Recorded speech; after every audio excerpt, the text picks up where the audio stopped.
ありがとう。う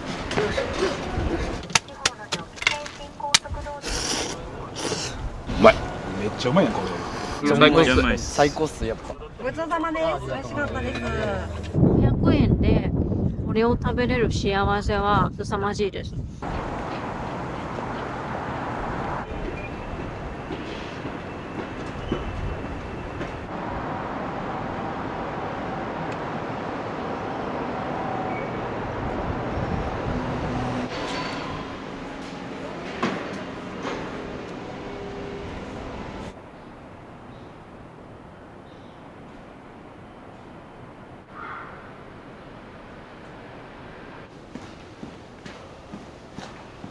ゴミ捨てる人もおるのにさ。寒いです。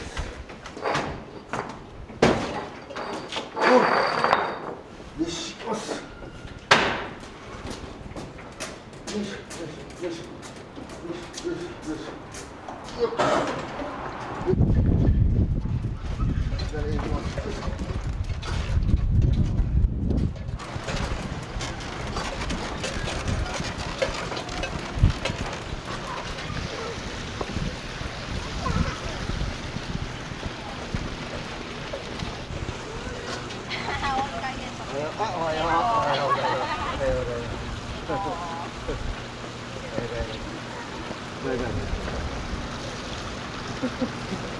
おはようございます。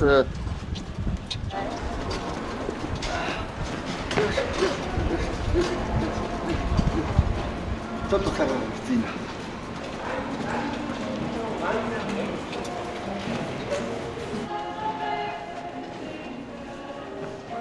おはよう。おはようございます。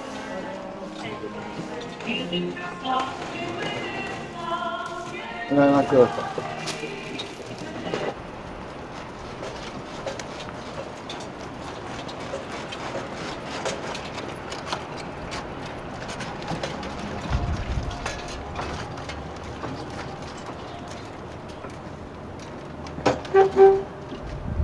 よいしょ。よいしょ。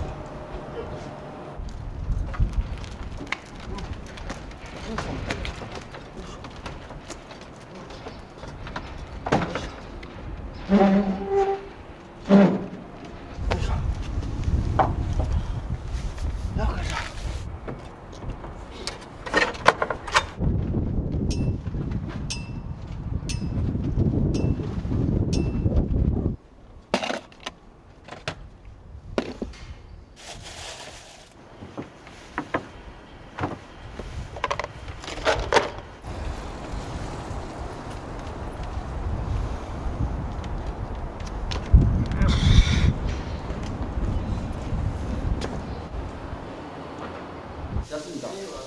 釣れたさ？うん。まあ大丈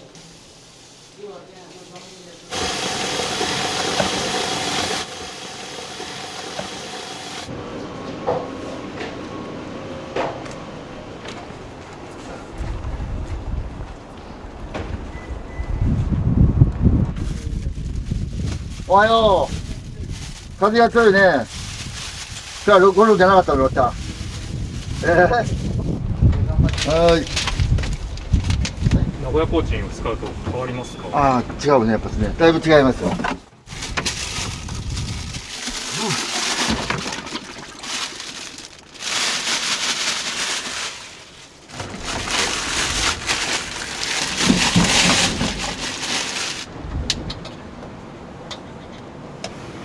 よっ。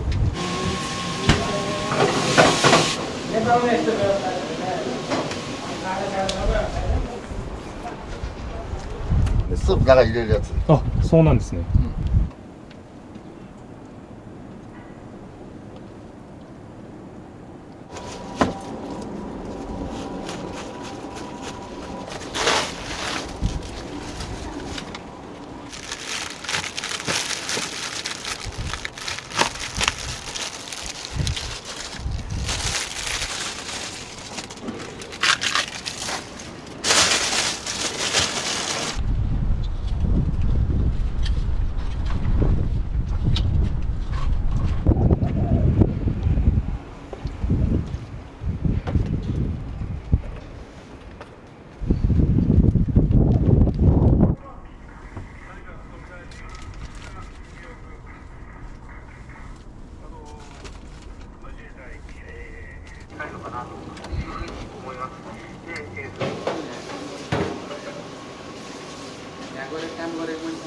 बनाउँछ गाली पनि खान्छ हुन पनि चाप पनि लगिदिन्छ これがチャーシュー。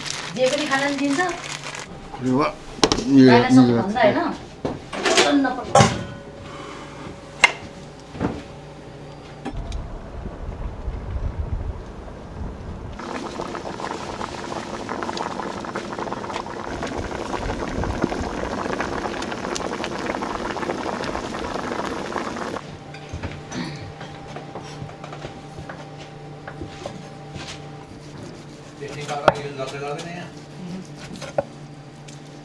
टेस्टिङ आमा कराउँदा कराउँदा चरपटमा धरि टेस्टिङ लु म त चरपटमा कहिले खतरा फुले राखिदिएको छ बसेर बस्छ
また入ってると美味しそうになるでしょ。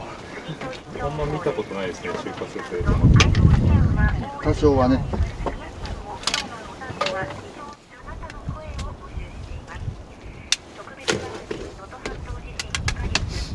いらっしゃい。一つ。ありがとうございます。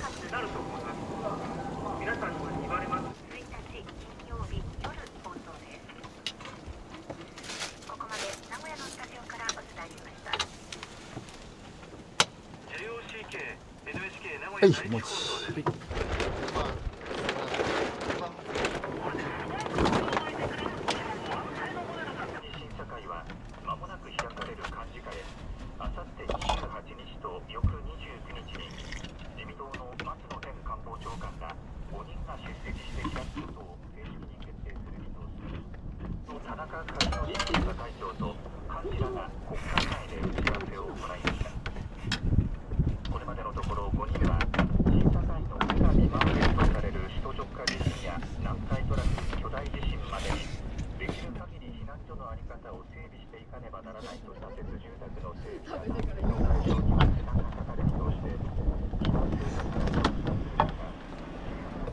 避難所に集約することとし、自主避難所の住民には物資を特別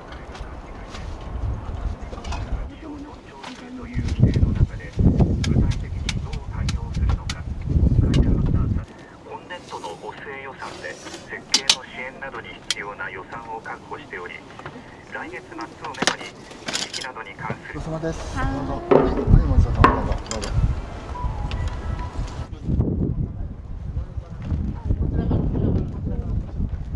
ラーメン2つ、チャーシュー麺2つ。2つずつ。交渉の一環として解放される人質はあくまでも踏み切る考えを強調しました。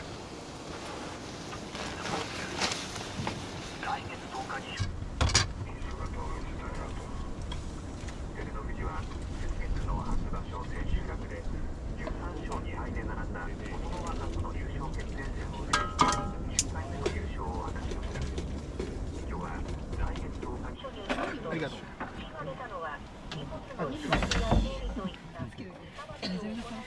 桑名市の伊藤成高市長は先の記者会見でテクノロジーの進展によっていいけど、ざーっとフランけど、まあ大体そこでいい、そこでいい。どこでもいい。あ、何します？チャーシュー。なかったですね。表示にせず行政サービスを受けられる環境の構築を目指しているということで、今回の実験、伊藤成高市長は先の記者会見でテクノロジーの進展によって社会が大きく変わる中、市役所は変わりすぎている。テクノロジーを活用してスマートな自治体を実現させたいと話しています。桑名市などは来月3日の桃の節句を前に岐阜県高山市でつるしびなの展示会が開かれています。この展示会は高山市のニューカバ文化ホールで開かれていて、不要になった着物の生地などを縫い合わせ綿を詰めて作ったおよそ500点のつるしびなが展示されています。 JA の女性部のメンバーが農家地に少しずつ作りためてきたものです。はい、もう風がちょっと寒いんで。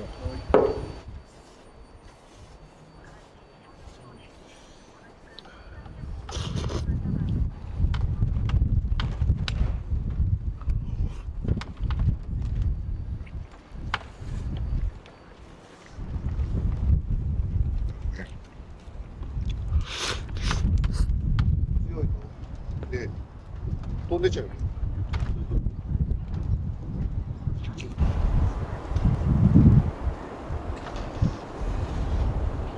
腰のリハビリ。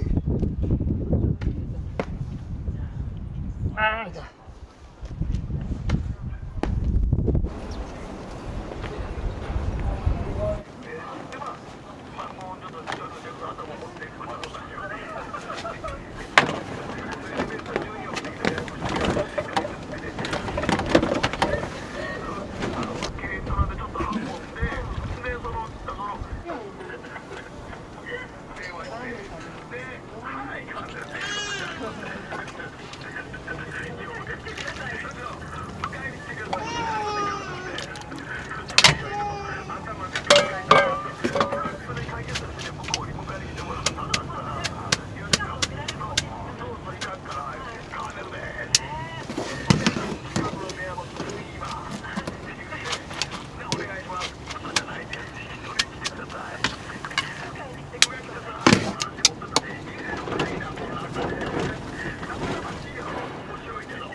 はいどうぞ。はい、お待ちどうさま。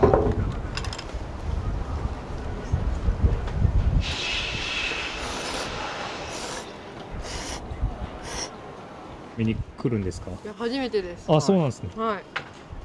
どうです？お味の方。いや、美味しいです。うんいいですね。本当に温まります。中入ってちょうだい、どうぞ。あ、私ずれましょうか。ありがとう。今日初めて店開いたの。出くわしたで食べるわ。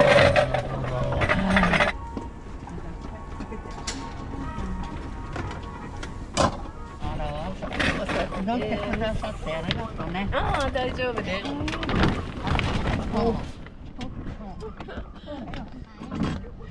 白い。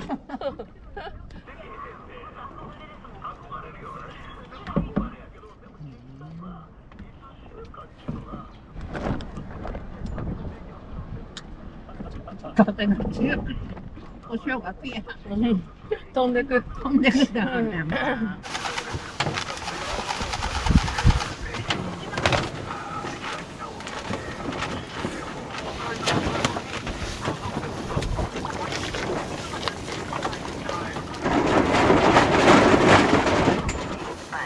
相談にお金はかかりませんよ。個人情報が心配。しっかり守られますよ。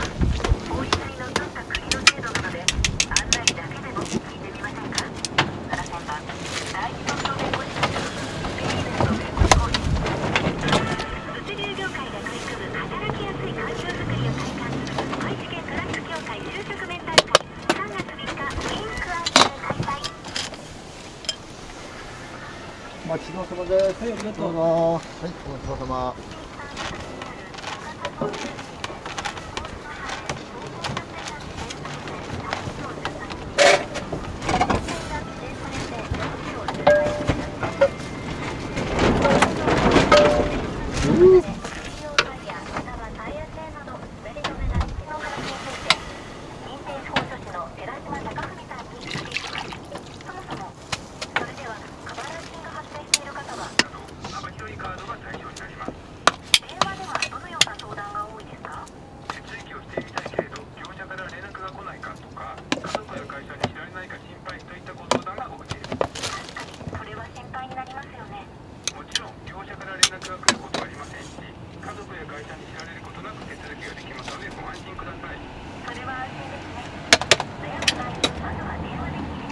はいどうぞ。ありがとうございます。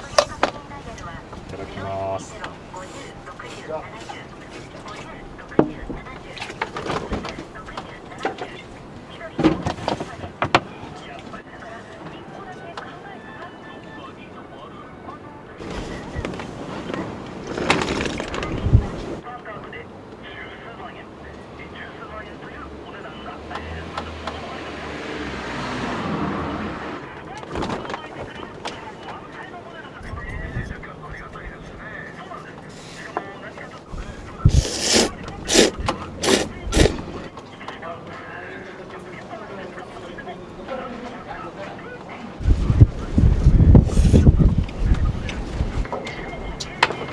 どうも。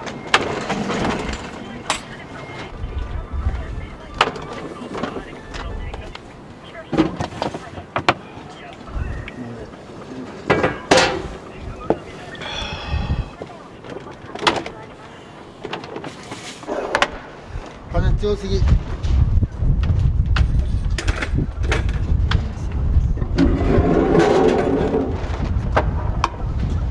本当風強いもんね。すごいっすね。ちょっと不思議でいかない。おお、すごい風。こ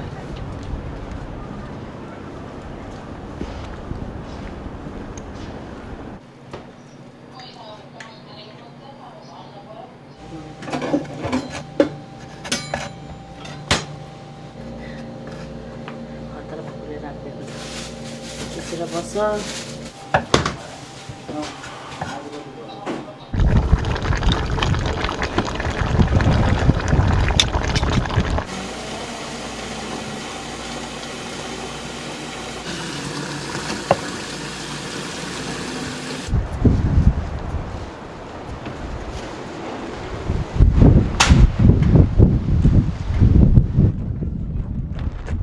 ちは。ああ、ありがとう。いただきます。いただきます。北海道で美味しそう。いろんな方から差し入れいただくんですね。いただいた人からもらう。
あと全然いいです。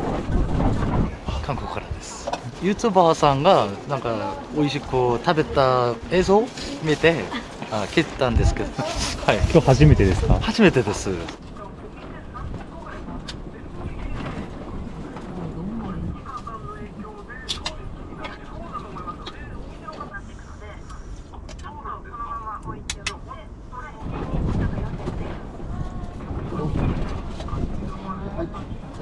大丈夫？いいよ。は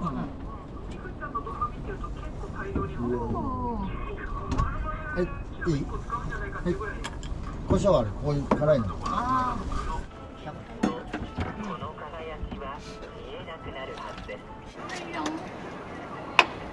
はい、じゃあ、ありがとう。本当にごちそうさまでした。ありがとうございます。ありがとうございます。ありがとうございあります。がとう。YouTube 見たんですよ。よいしょ。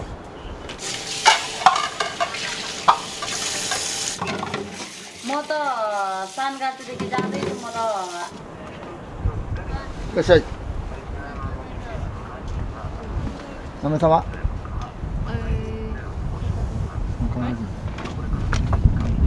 4人。いいそこでも。待ってる。これ大丈夫。はいはい大丈夫。はい。ラーメンの、チャーシューがたくさん。ああはい。ラーメンはチャーシューは麺は同じ。チャーシューはチャーシューが多い。ラーメンでいい。ラーメンはチャーシューが入ってますないです。。あります。あります。これはちょっと多いだけ。ああはいはい。これだけ。叉烧面是叉烧比较多的。あなたは2度、新潟3度、東京5度、仙台秋田2度、札幌マイナス4度となっています。明日の予想最高気温、新潟6度、東京2度ください。気象情報でした。気象予報士の吉井明子さんでした。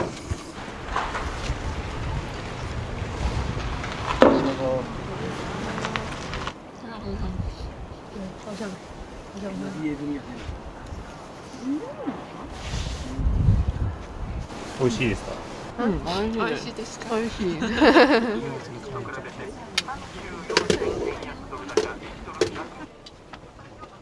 45分50分ぐらいには、ミッドランドの横に来るから。横ってどっち？いただきます。めっちゃ美味しそうじゃん。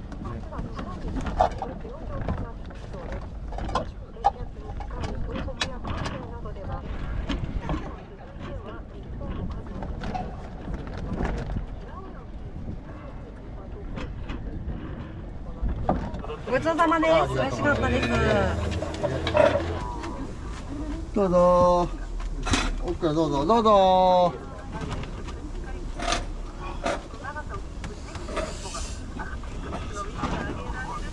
はいどうぞ。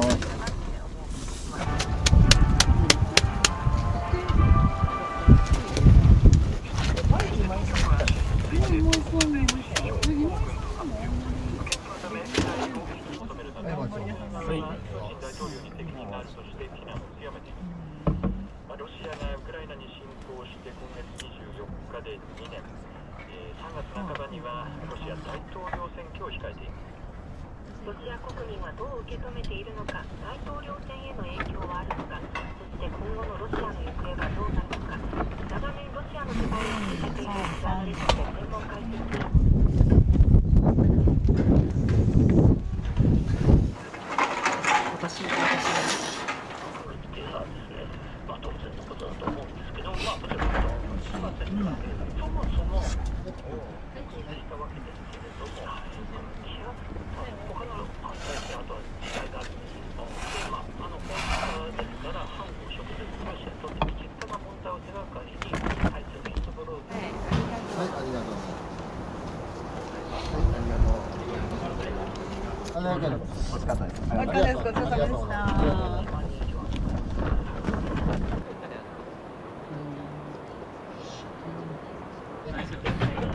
同じだな俺も。同じで。4つ。大盛りでいい？大盛り3つと、はい。次が1つ。はい。とお酒2つください。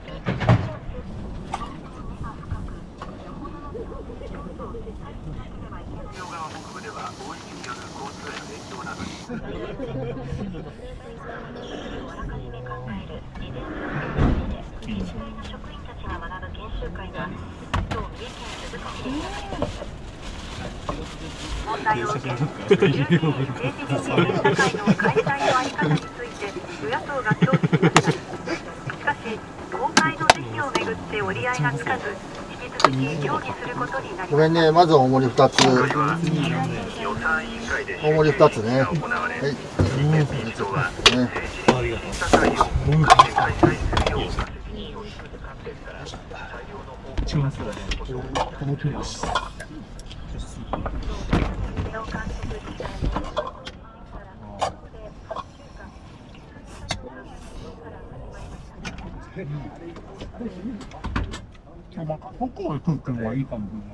はいはいはい。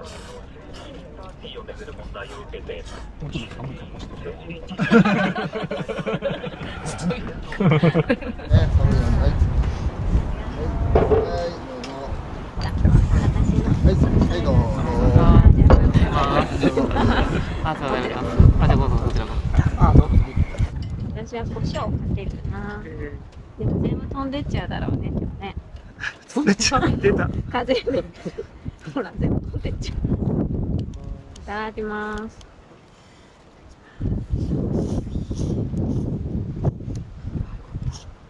ちょっと割れた。よく来られるんですか？うん。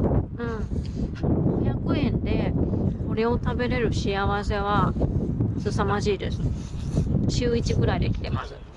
僕は3、4回生くらい。まあ、500円ということを初めて知って、衝撃が走りました。美味しい。美味しい。いいんです。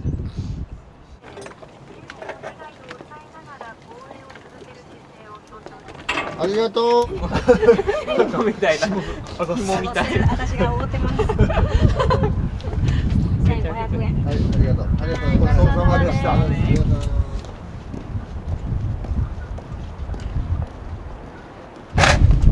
チャーシュー麺2つ目ですね。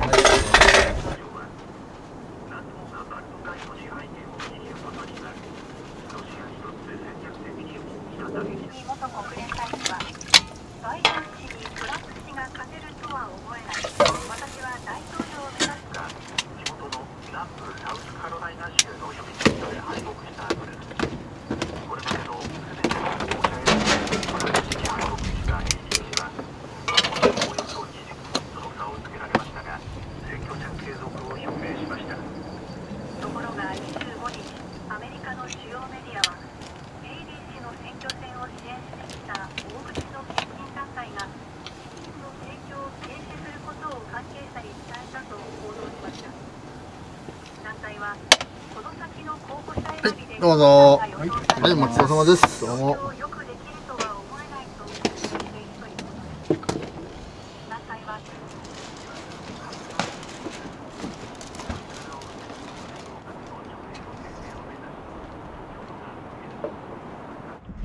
カスタマーハラスメント、いわゆるカスハラというと、暴言や客が行う迷惑行為など麺がまず歯ごたえがあるとスープが美味しいですね。北陸は今夜から明日朝にかけて雪や雨で雪曇りのところが多いでしょう。最低気温東京5度、名古屋、輪島、新潟3度、金沢2度、おおむね平年並みでしょう。最高気温東京12度、名古屋11度、金沢、輪島7度、新潟6度。明日の雲の曇りは風にくじけたそうです。全国の気象情報でした。ニュースをもう一つ、地元の教育委員会によりますと、今日午後0時半、時刻は7時半です。7時半になりました。続いてはデムラジオ全面的な情報から2年が経ちました。美味しいですね。ありがとうございます。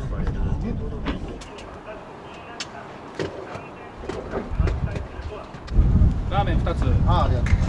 から家の仕事を手伝っていると、夕方には乾燥されたポンプを倉庫に入れなければならないのです。化学症がですね、終戦後に旧ソビエト軍が侵攻してきてどうなったんでしょうか。旧ソビエト軍が来た時、川田さんは10歳でした。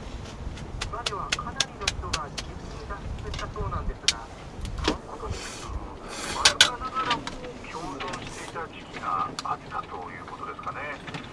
でもその後川田さんの一家もふるさとの島を離れなければならなかったわけですよね。そうですね。川田さんの一家はそれから1ヶ月ほどして島を出ていた叔父の船で本土の根室に引き上げること。はい、ごちそうさまです。すいません。はい、どうぞ。はい、はい、はい、どうぞ。これですよ、これ。寒さでしびれよな、これ。ええんちゃうかな。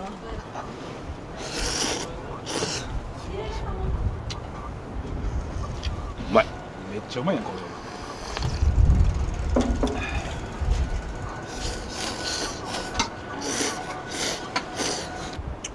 抜群にうまい、これは。美味しい。めっちゃうまいわ。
コントにもですね、栄のあ、そうです。ほら新しい店かな。 AKB の劇場あるじゃないですか、名古屋の横らしいです。新しい店なの。もう多分3年かな。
ちょっと手前行ってこれ。すぐ戻ります。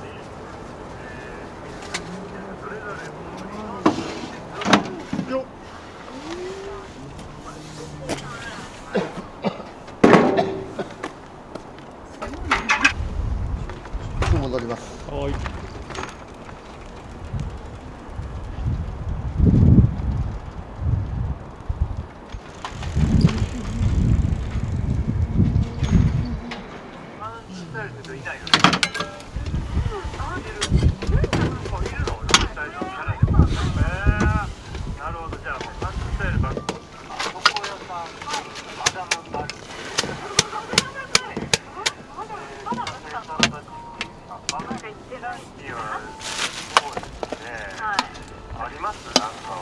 ここからいただいて。あ、どうぞ。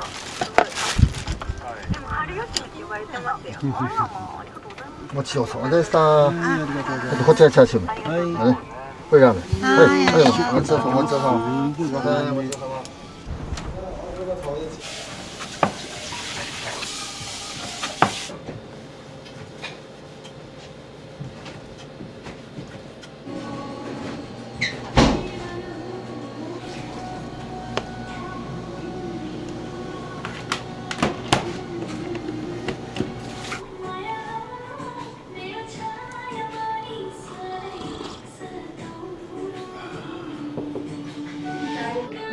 800円。ターリーチキンセット800円。これなんよ。これね。そうそうそう。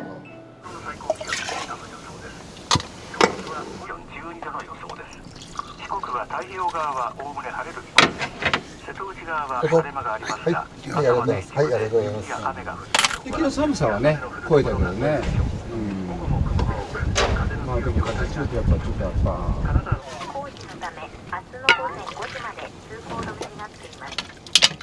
また、圏央道の八王子ジャンクション、東海、北陸、近畿地方の状況です。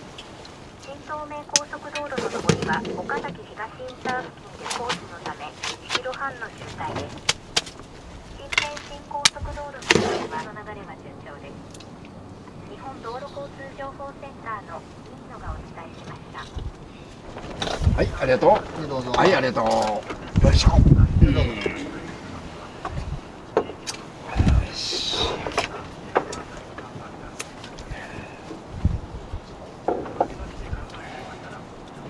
どうもありがとう。はい、ご覧ください。はい、ありがとう。またね。1100円。はい、ありがとうございます。はい、お願いします。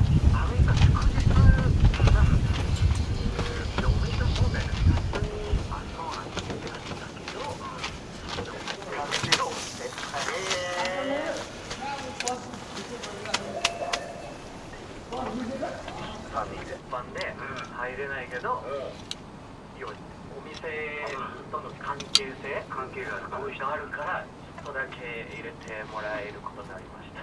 はい、ありがとうございます。いただきます。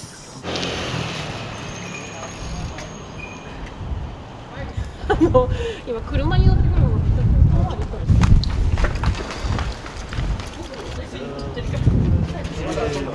が遊んでる。太鼓クラブの子たちは代金はいただいてないんですか？いただいてない。次1回だけね。みんな子供たち頑張ってるからいい。俺がおいでって言ったら。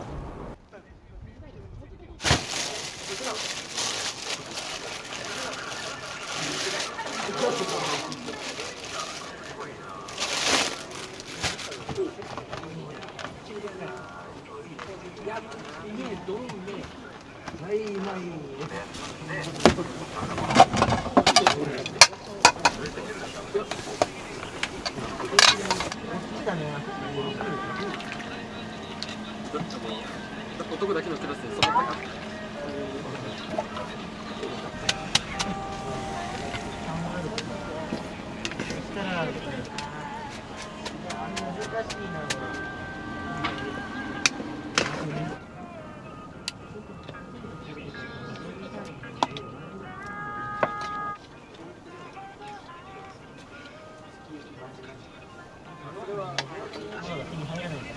はい、どうぞ、まず4つ。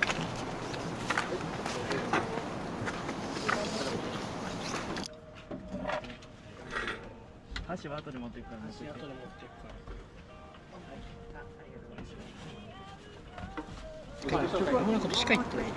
胡椒待ってるって。胡椒待ってる。こっち来んな。ごめんね。胡椒こっち来んな。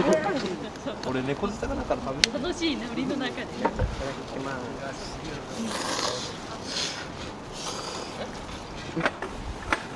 美味しいっすね。美味しいっすね。カメラいじりするのお前。大将のラーメンどうですか？最高っす。最高っすやっぱ。めっちゃうまいっす。世界一美味しい。はい、置いて。危ないから。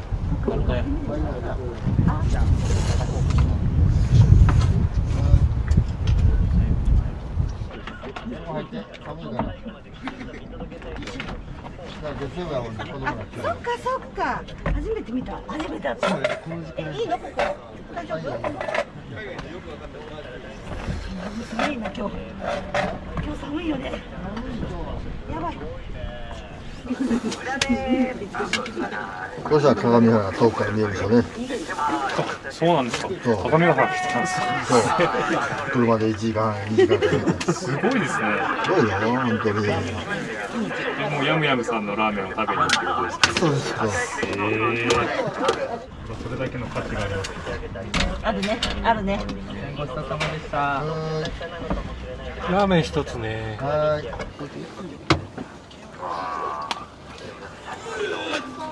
はーい。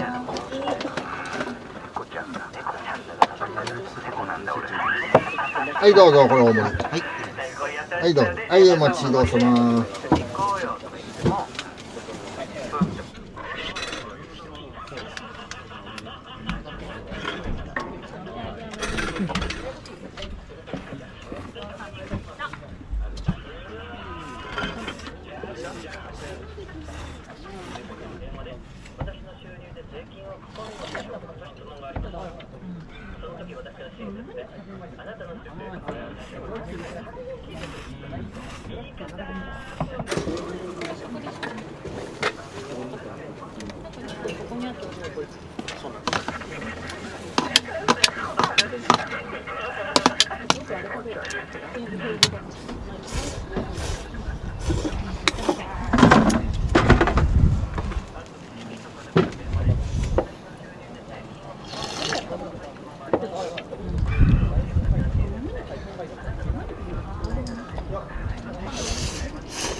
ずーっと降ったもんね、1日降ったもんね、昨日。夜8時頃やんだかな。本当に。はい、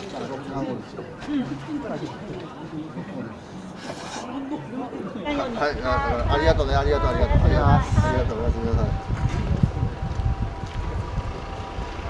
弥富からだとどのぐらいかかるんですか？まあ今で多分40分ぐらいですね、夜で。それぐらいここのラーメンが好きなの。そう。あ、じゃあもう何回か来られてるんですね。俺4回目、僕も4回目ぐらいですけど、やっぱ癖になるんですね、ここ。あ、そうなんですね。雰囲気が。この腹が減ってなくても食べれるんだよ、このラーメンって。それが不思議。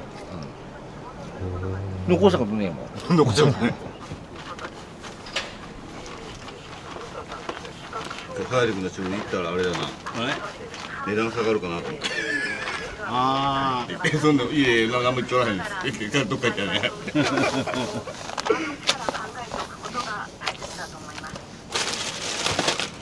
ああ、そういうこと。男子も。一般人やることで高いの。そんな趣味でやってる人ダメやな。僕やってんの？もう今やってねえや。そう。旅館かなんかもなんか契約でえないじゃん、どっか。知らんけど、決まって放流してなきゃ、そのおらんって言ってたもん。放流関係。はい、どうぞ。はい、ありがとうございます。ごちそうさま。ボサボサだけど。ニコッとするからね。ニッと。うまい。最高っす。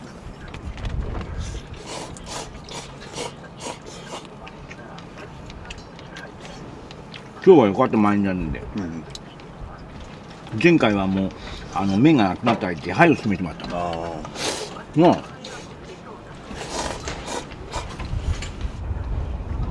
お父さん。いえ、もう腹減っとったもんね。ありがとうございます。ありがとうございました。またお願いします。びっくりしたのは放送があった翌日の夕方かな、6人ぐらいで見えたんだけど、旭川から来たんだけど、北海道に。テレビで、はい。わざわざ。茨城、福島、東京の人も結構見えたよ。大阪、神戸とかいろんなとこから見えた。沖縄からも。アメリカから来た人もいた。屋台やってないと絶対そういうことなかったですよね。やってよかったです。やってよかったです。本当にやってよかったです。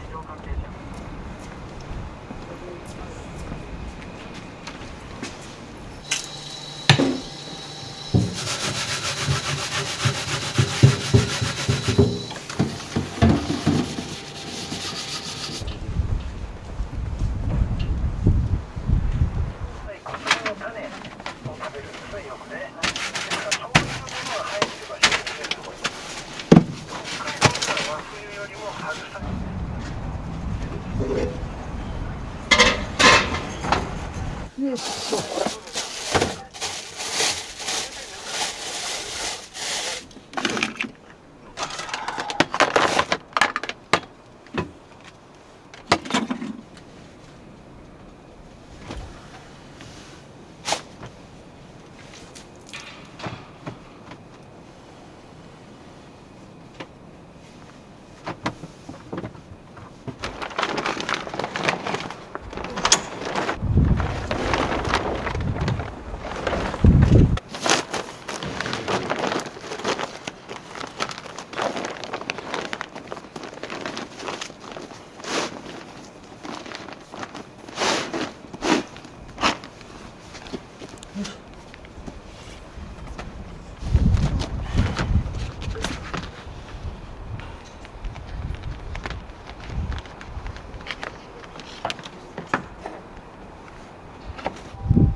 高校の前通ってよ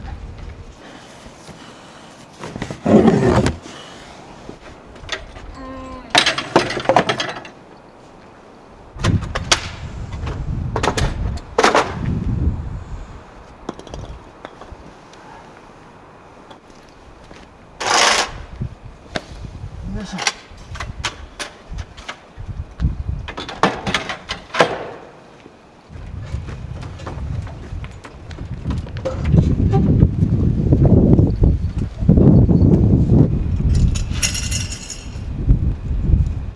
動き出すとね、だから早いでしょ、俺歩くのが。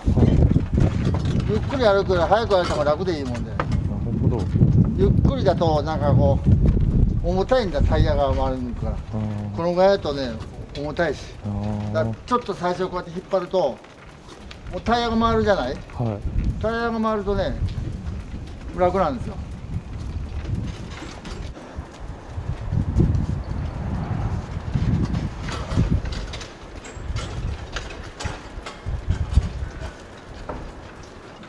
もうこの時間は誰もいない。たまにね、ちょうちん見て、あ、ラーメン屋さん、いいですって走ってくる人おるよ。終わりです。料理人になられたのは何歳なんですか？40ぐらいか。あ、そうな、それまで何されてたんですか？それまではね、東京で建築屋に勤めてた。だから遅いんですよ。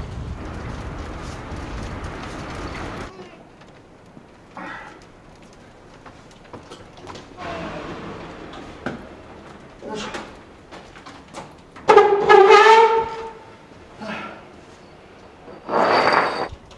消しますよ。はい。はい、よし、終わりです。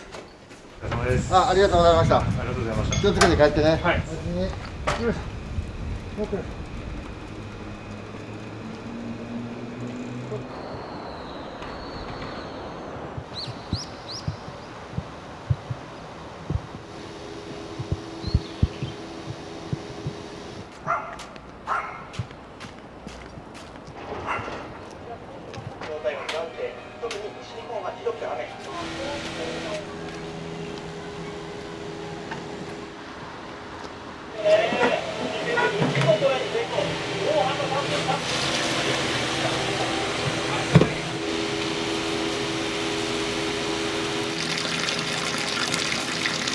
とんかつは1日10杯限定で、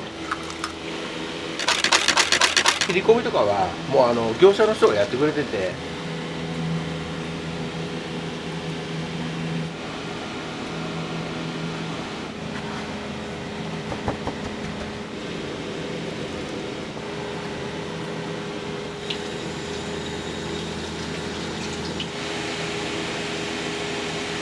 ウロが700で、笹が250。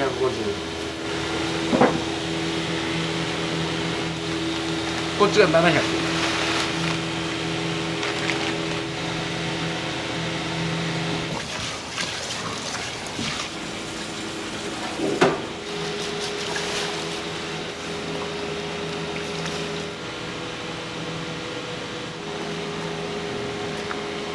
コロとかに使うつゆ。はい。ちゃんとほぐしとかんと。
こんな感じ。だ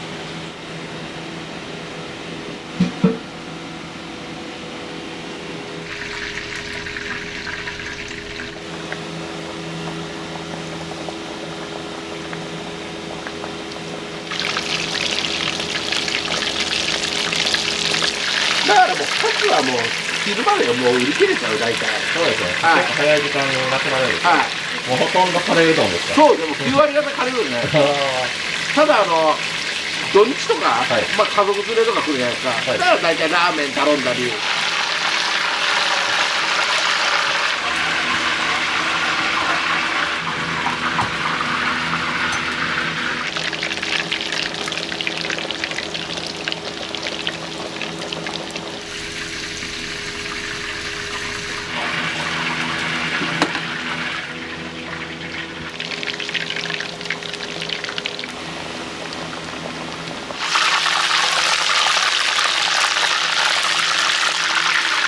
ドアがお兄ちゃんしゃべりやすくて。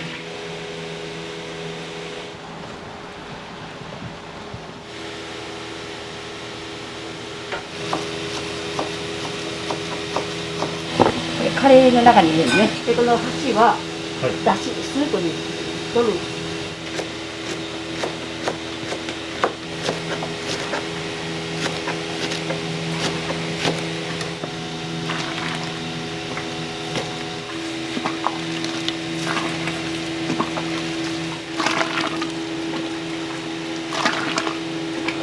鶏スープのいい香りがしますね。いい香りする。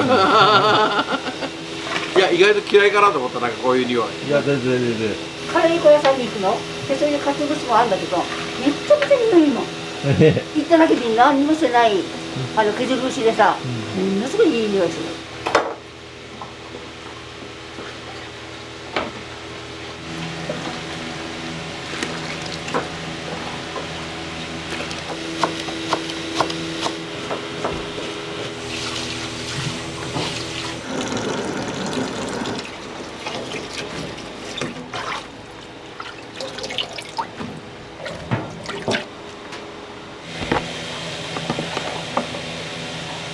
揚げも入れるんですよ。かまぼこと揚げと今私がひいてるネギ、それがカレーの中に入る。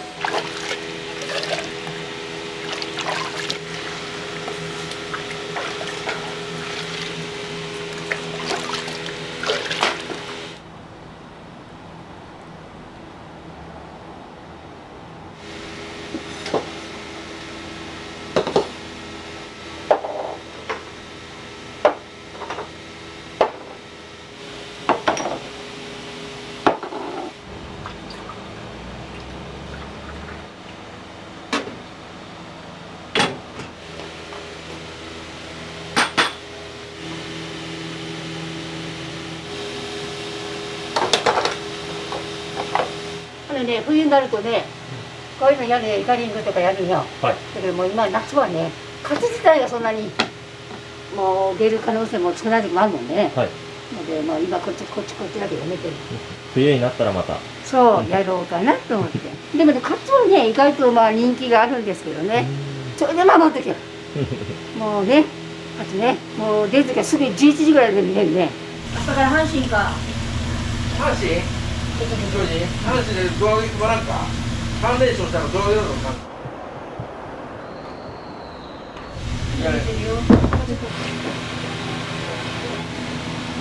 大体これ1本7人前ですね。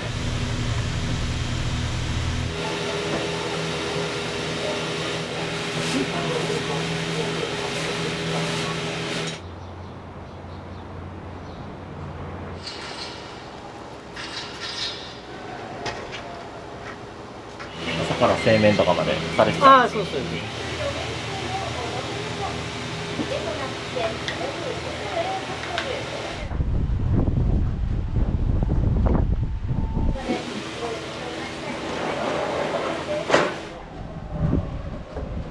雨降ってきたろ。ね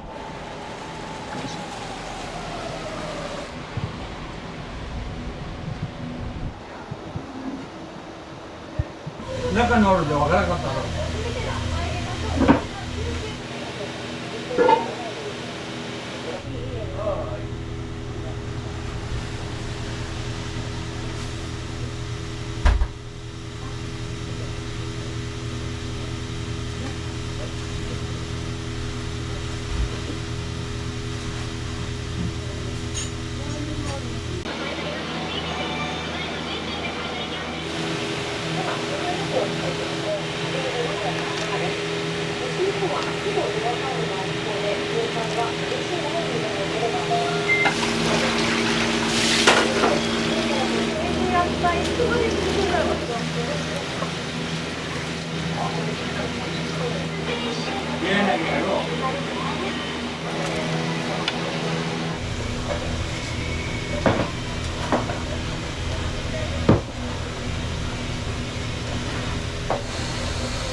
キッズクラブにお邪魔しています。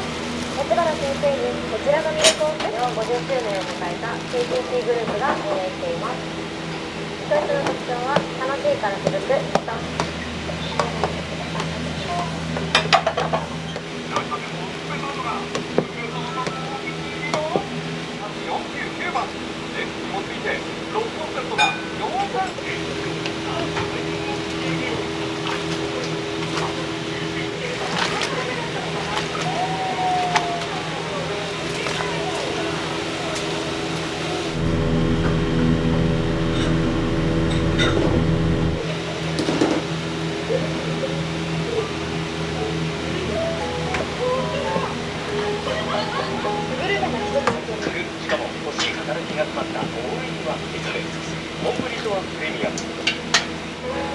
しばらく来なかった間にゴミ増えてません？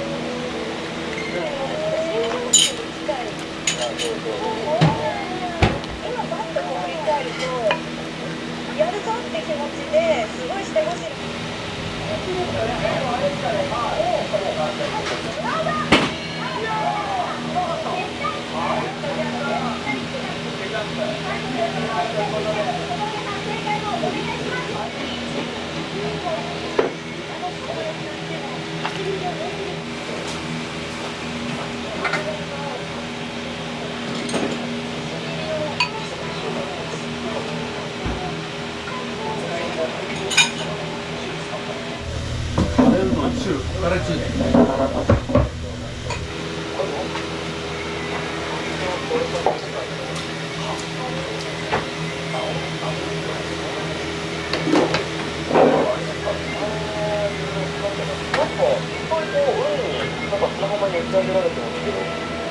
よく見ると SDGs の17のゴールのうちの一つ、海の横ことを守ろうっていう、中何が入ってるんですかね。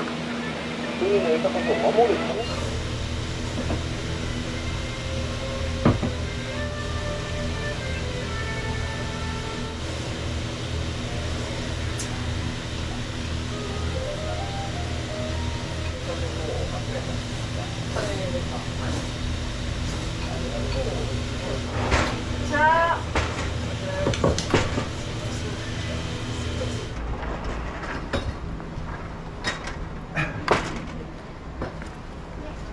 絡ませたくて、よその店よりも太めにしたりとか、温めるとちょっともちもちした食感になるし、水で締めるとちょっとキュッていうの結構歯ごたえのあるコシのある食感になる。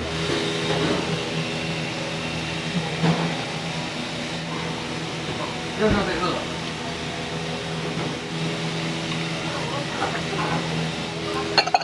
はい。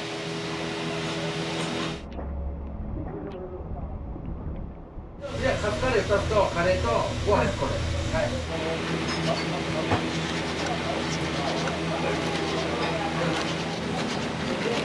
あ、いらっしゃいま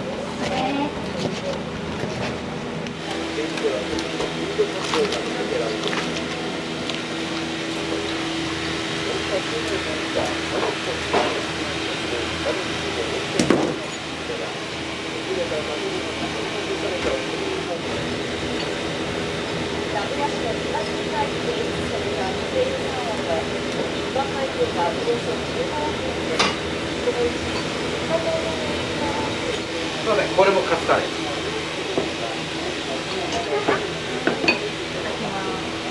非常に美味しいです。毎日食べたい。カツカレーうどん。カツカレーね。はい。カツカレー。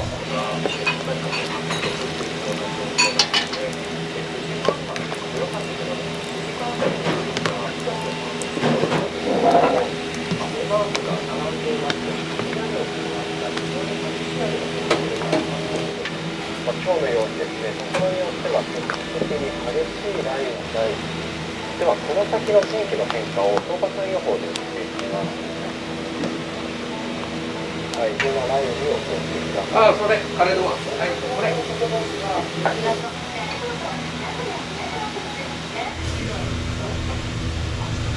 ごちそうさまです。美味しかったです。どうも。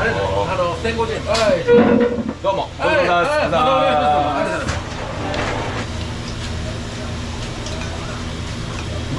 うさまです。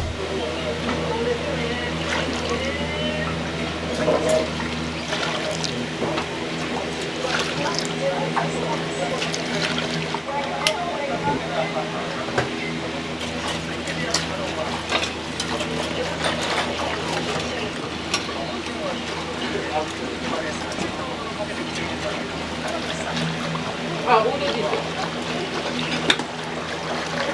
あ、そうです。750円。はい、冷やし肉うどんの中盛り一つと、はい、絹カレー中で。あ、ごめん、絹カレーね、普通と大盛りしかつけないんですよ。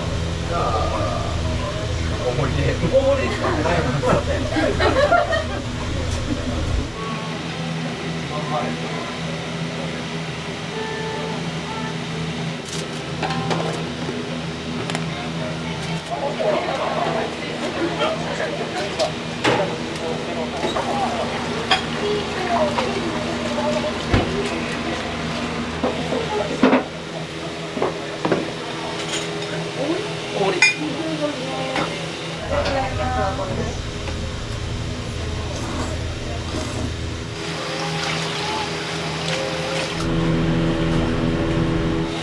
まあ、絹カレーがつけ麺。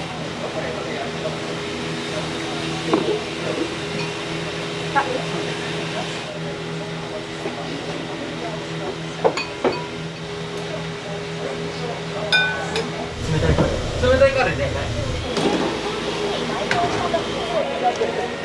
お疲れ様です。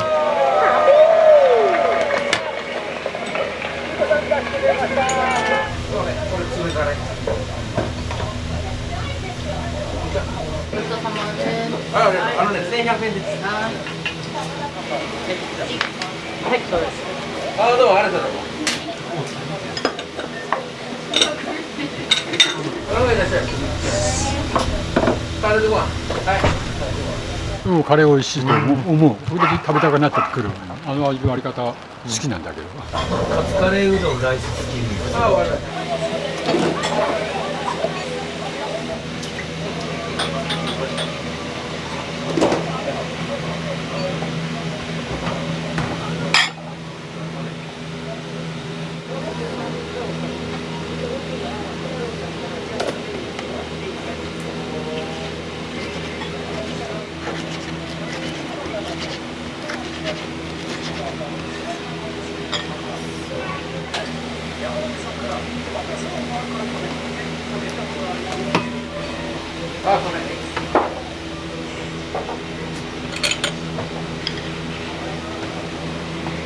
それ奥から行った。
麺うまかった。麺もちです。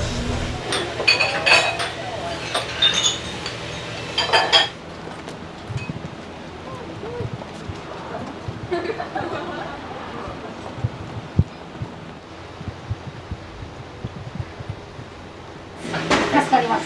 今日はカツもご飯も大盛りで。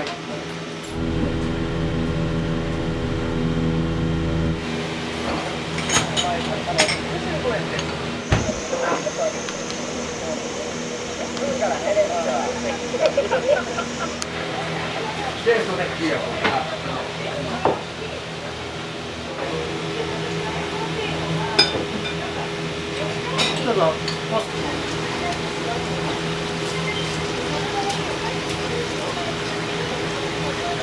用意できた食を100人中83人。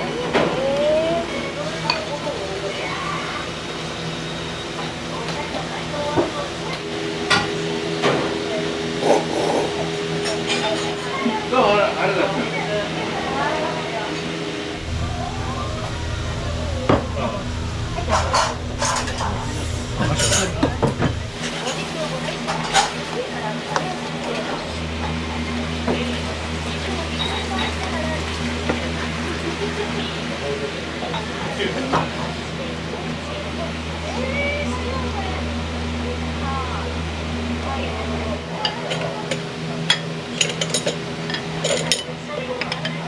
ご注文は何されたんですか？カレーうどんですね。カレーうどんですか？はいはい。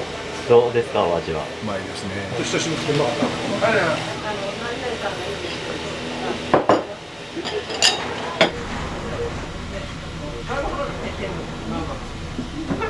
ああ、すごいですね。これ川から流れてきてるんですか？そうですね。180円でどうですか？32、3年前。これは22の時や。ご主人はもうずっとここに通われてるんですか？まあ来るわね。ありがとうね。はい、ありがとうございます。ありがとう。この間もラーメン食べた。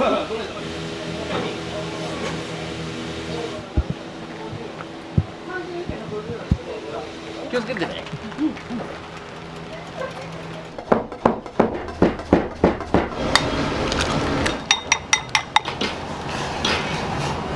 だけど、まあやめとこうもってやめ。はい、はい、どうぞ。このカレーうどんが一番うまいの。普段は食べないんですけど、カレーうどん食べにここに来ます。うまい、絶品だね。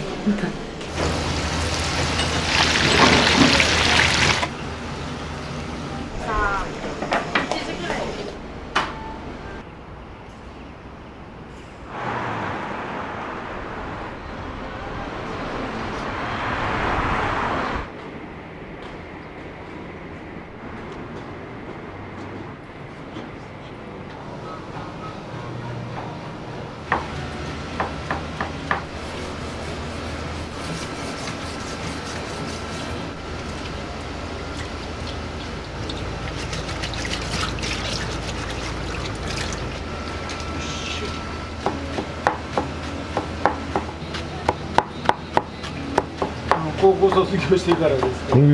今おいくつなんですか？今64。46年ですね。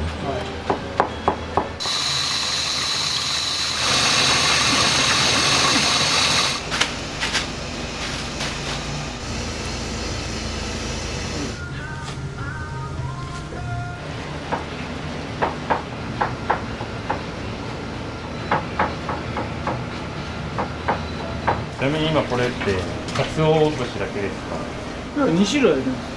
室味とソーダ節。朝何時からされてるんですか？7時半からそれぐらいじゃない。早めに家出て、でちょっと上で休んでるんです。満員電車じゃないけど混むの好きじゃないので、それがあまり重要に。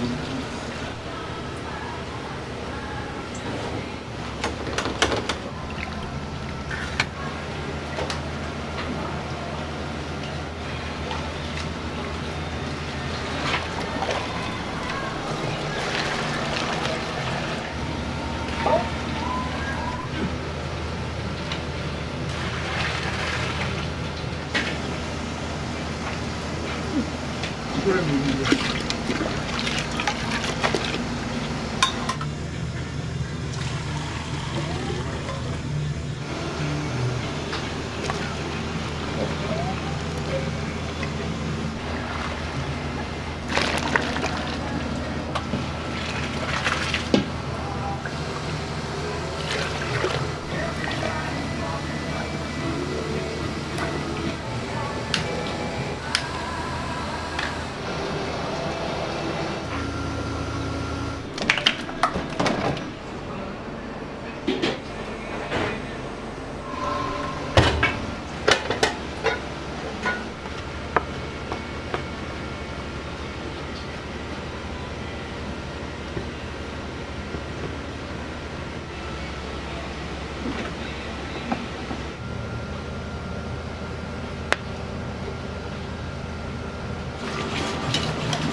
これ何ですか？赤だし、味噌汁、丼物につける。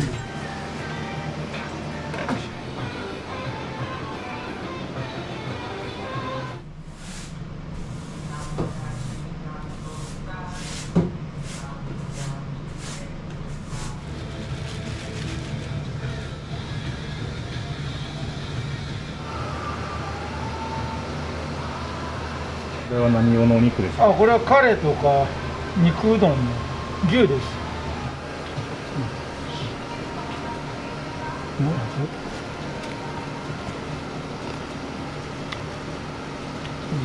定食が小丼と小鉢のうどんがセットになってる。定食がたくさん出るんですね。これから寒くなればうちはカレーがよく出ますね。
海苔を巻いて揚げた磯揚げっていうつまみですよ、ビールの。そうなんですね。これを入れておろしうどんっていうか、そういう美味しそうですね。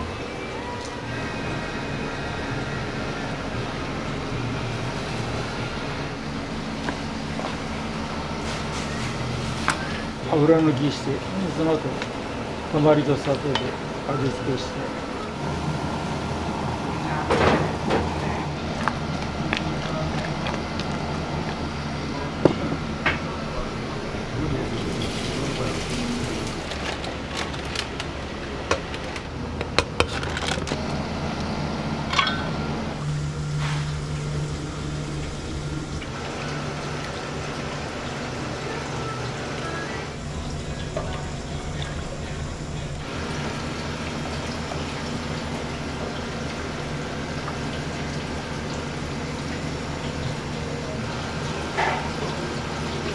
カレーのルーはどこ使われてるんですか？エバラのマドラスカレー。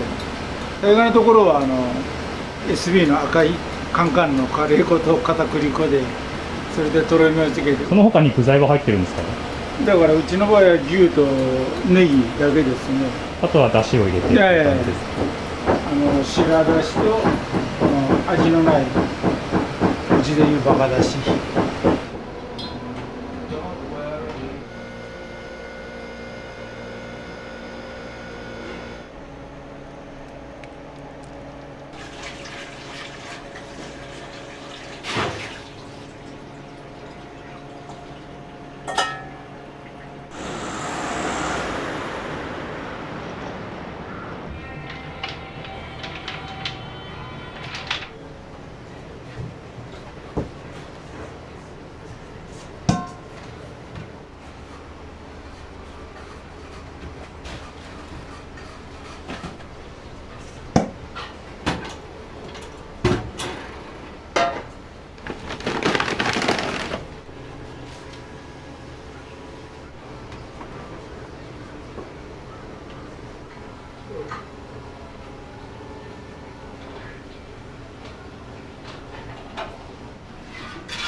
私恥ずかしい。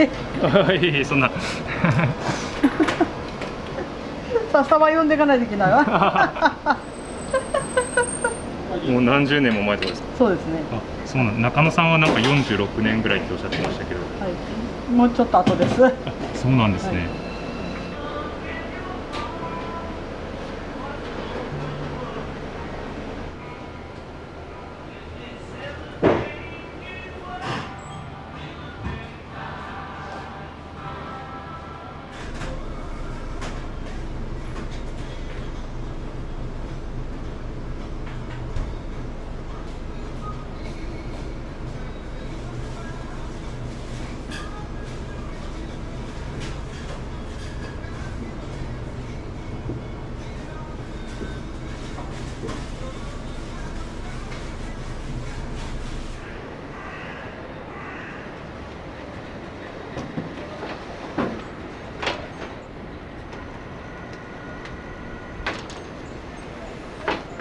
のソフトボールでも。お好きなお席どうぞ。なめきし大盛りです。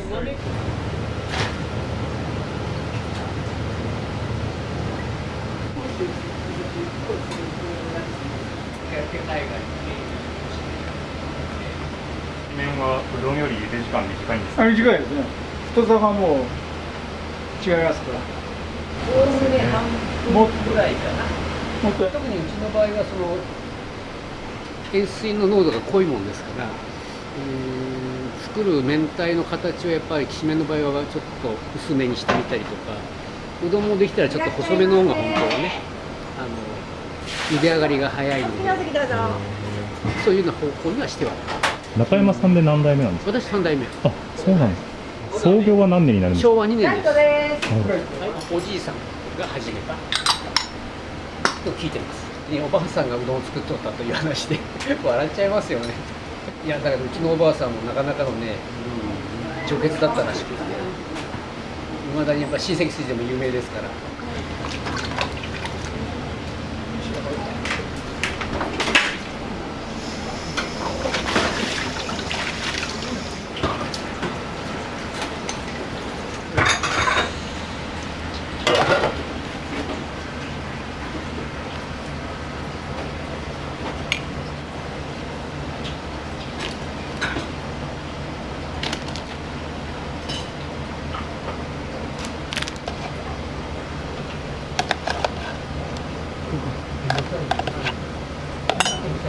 サイズがないの、なめこ。あ、大きい。大きくなっちゃって。あんまりかっこよくない。お待たせですね。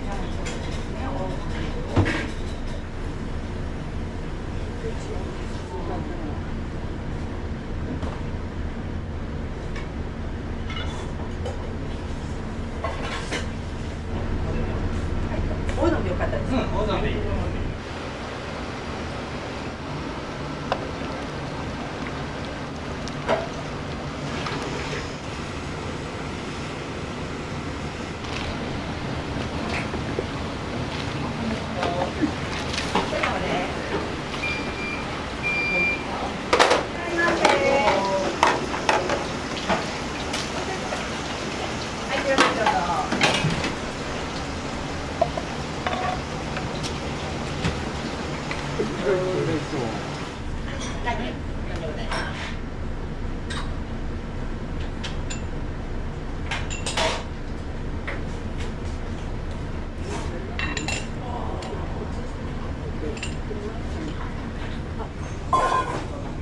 いらっしゃいませ。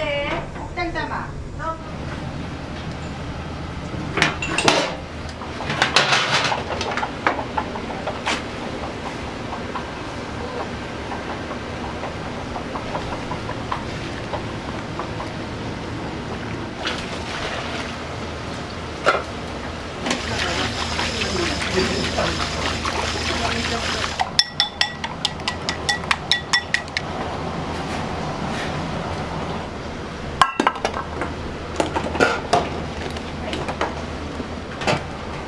食材持って。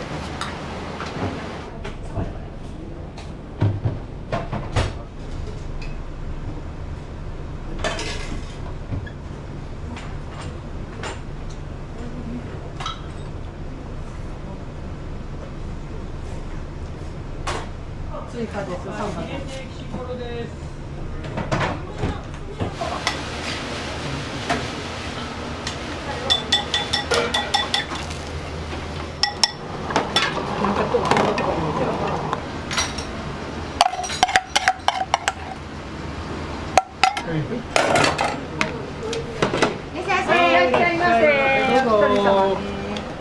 また2名さん。はい。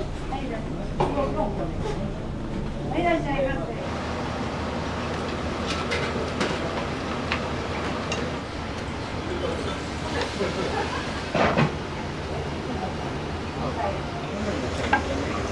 まあそれ。ワンコ、ストライク。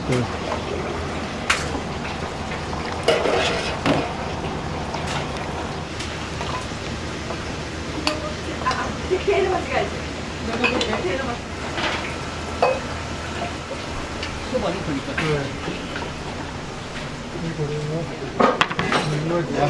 はーい。いらっしゃいませ。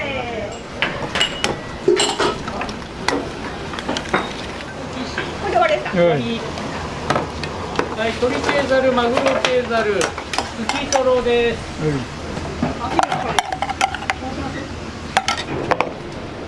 もや、シーメン。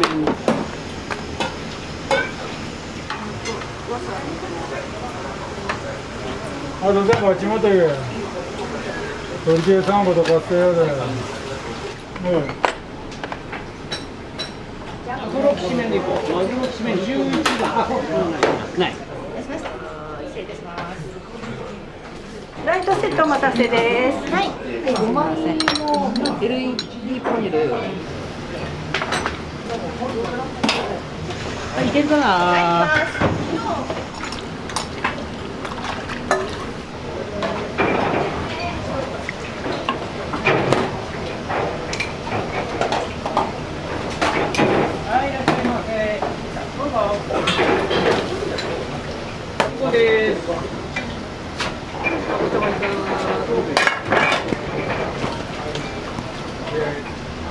先に今の追加の残念台入れたって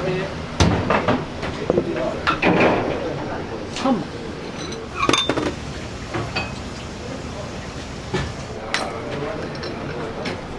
はい、すみません。エプロンいりましたね。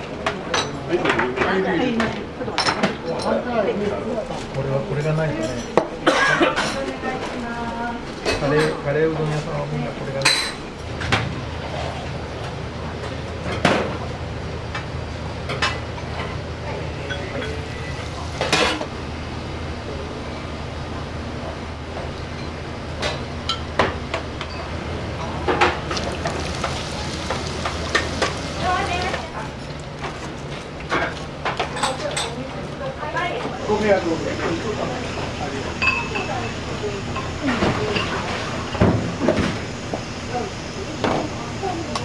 カレー1個あるもん。よ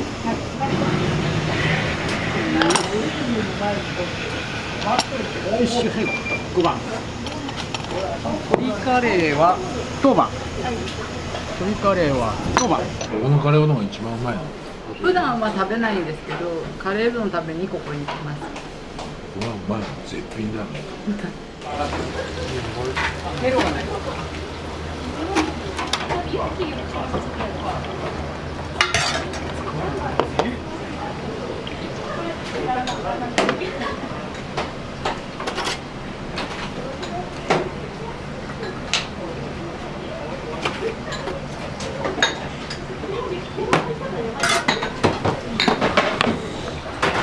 りあえず今から行け。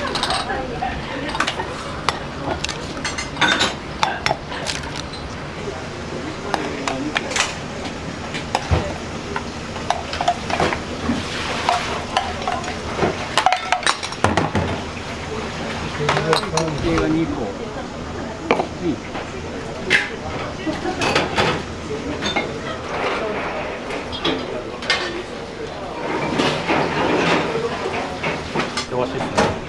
どうなんかな。こんなもんかな。偏差値45ぐらいですか。ちょっといいかな。余裕がある。出入りが重ならなければね、忙しさは感じないけど、出入りが重なるとパンクしちゃうよね。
いけて。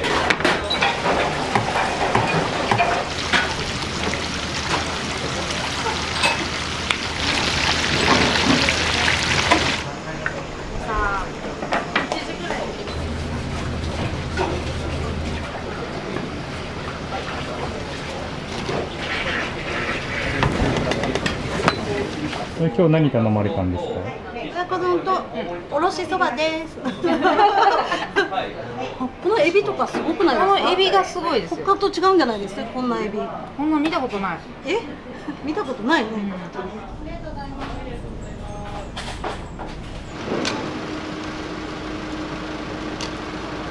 今は何店舗やるんですか？直営は1軒だけど社員が独立して営業している店が複数ありますので、そちらとのやっぱ交流、お客さんの交流もありますね。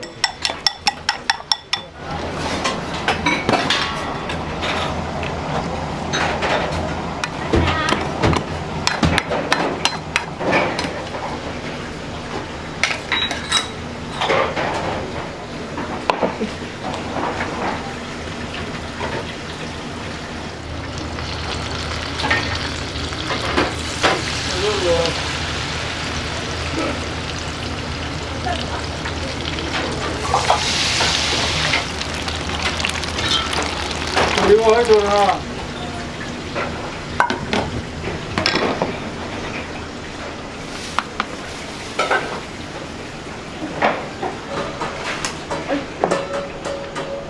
こちらが大盛り。はい、オリカツのきしころ大盛りです。きのこときしころです。はい。はい。きのこ。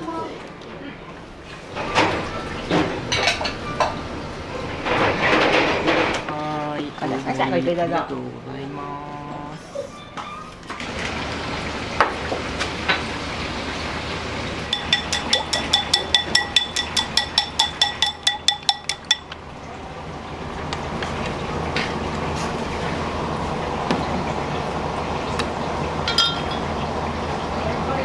はい。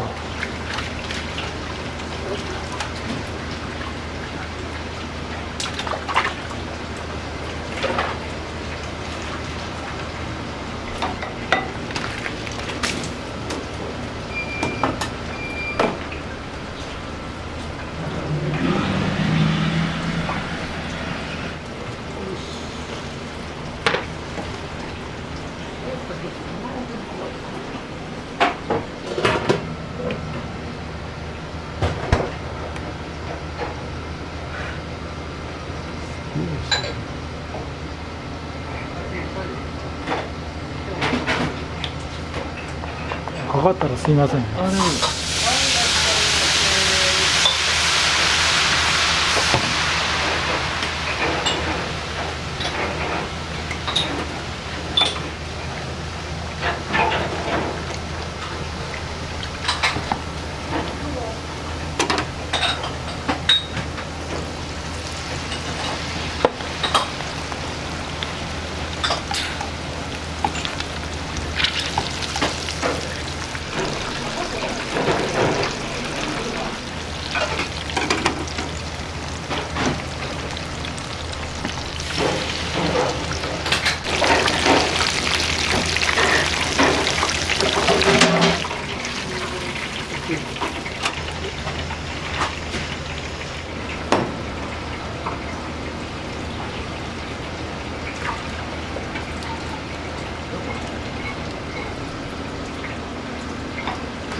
私教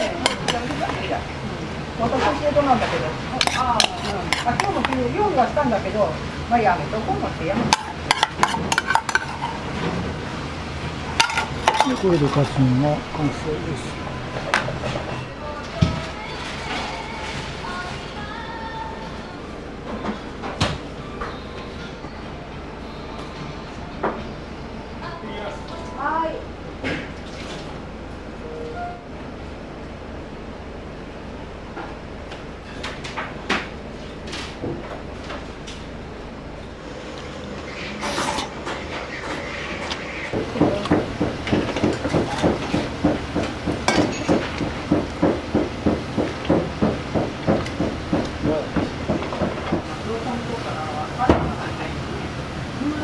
ダブルが1500円。はい、ダブル。野菜でも900円。3人前が1250円。5人前1700円。900円。マグロの750円。マグロのフライが450円。450円。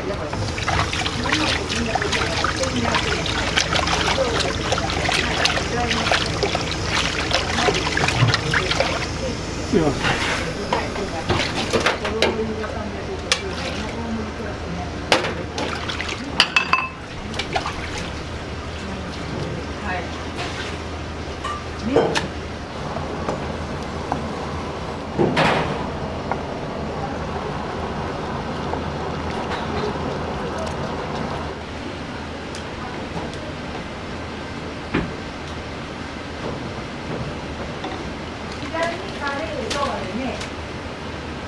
何を？ネギを多めで揚げが少なく。揚げ少なめで6切れだけど、揚げはそのでね。揚げは半分だけ。でネギ多めでね。お願いします。はい。そうだね。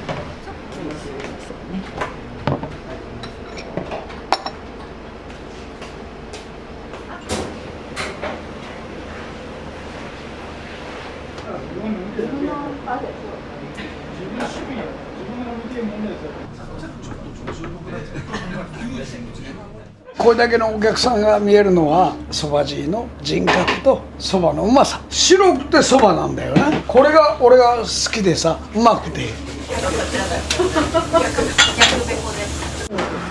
っぱり見てもだ。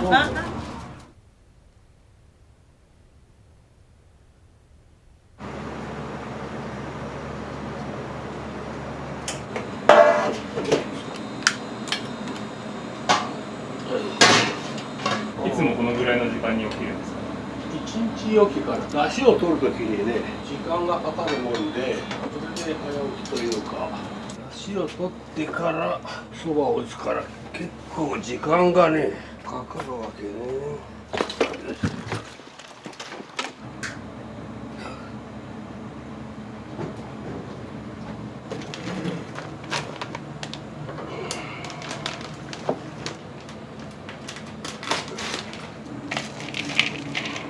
もう取ってるんだろうね。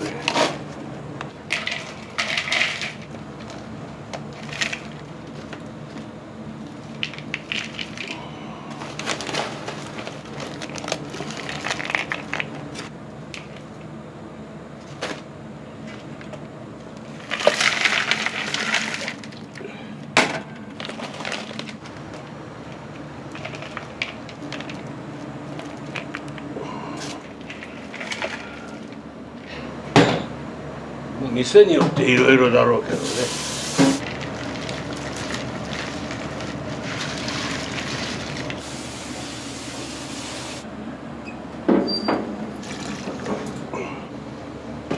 お客さんも茹でたてるところをね、見られるというか、お客さんとは密になれるよね。いろいろ会話もできるしね。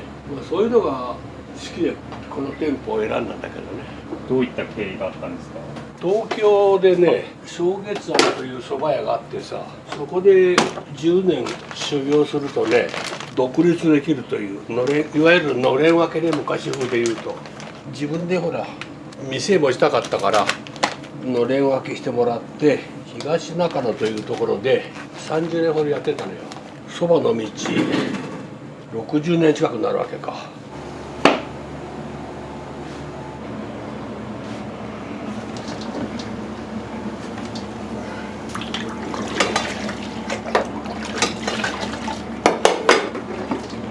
水が冷たいからね、沸騰するまで時間かかるんだよね。これからさらに2、30分ね、ことこと煮出すわけよ。名古屋は結構甘いですよね。そうそう、だからだしもそういう風にしてる。こっちに合わせて。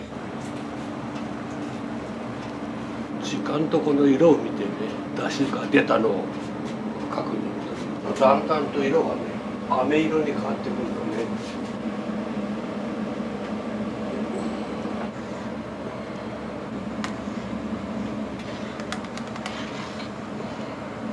22、3分経ってる。あんまりことだしを出しすぎるとね、渋みというかえぐいというかね、ことことやればいいってもんじゃないんだな。ちょうど出汁がかつ節から出たところがね、だいぶいい感じになってきてる。この辺はもう長年の勘だね。で尽くしたタイミングというかさ、やっぱり雨降ると降ってるのと降ってないのお客さんの着方が変わるからね。パーセントあるのこれすごいね。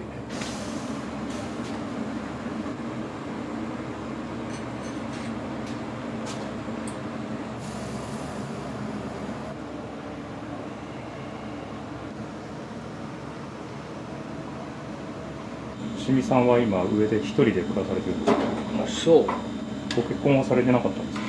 昔はね、東中野の時代は普通の旦那とかみさんでね、まあいろいろ人生いろいろでさ、今は一人で楽しくやってるというかさ。子供の日っていうのはいつ実施されてるんですか？これはまあ毎日だけどね。要は小学生の子は盛りそば1枚が100円ってこと。大人は400円だけどね。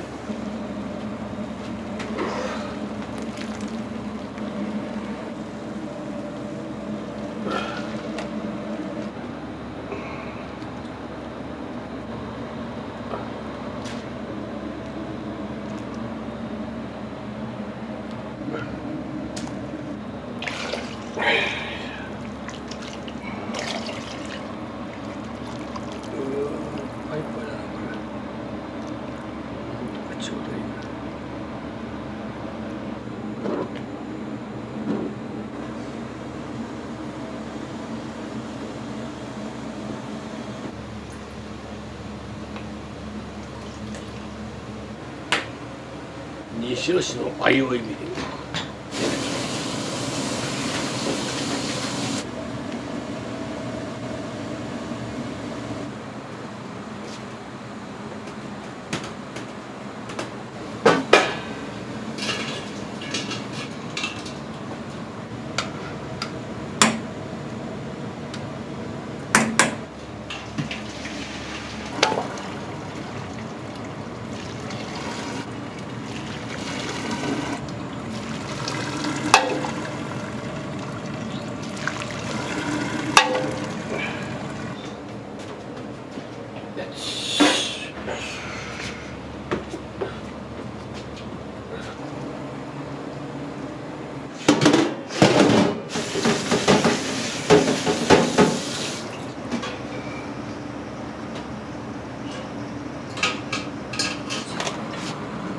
この汁とあったか用のかけは大体同割りが多いけどね。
盛り汁をほらつけて食べるから。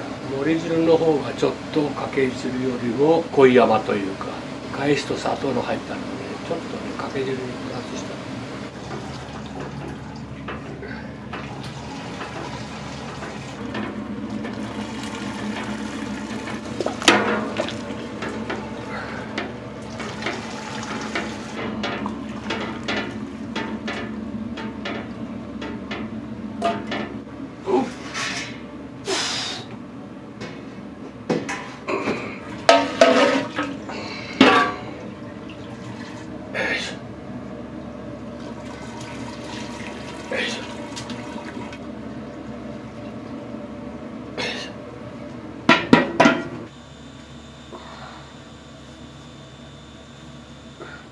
雨降りだからベトベトしてるよ。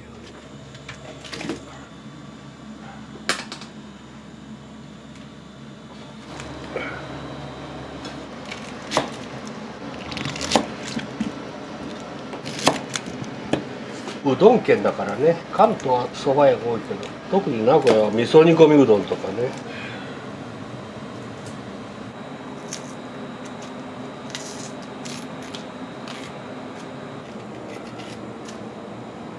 吉見さんはどうしてこの西尾市にお店構えられたんですか？縁だよね、こういうのって。物件も嫁さんみたいなもんでさ、西浦出身だけど、西浦こちらよりも、まあ、田舎というかさ、物件も少ないんだよね。蒲郡から赤い電車が走ってんじゃない。それで蒲郡線に乗って駅降りて近くの不動産屋に行ったのね。私東中野で30年ほどやってたのね。でここは東はずという町なのね。東というほらなんか縁があるような気がしてさ。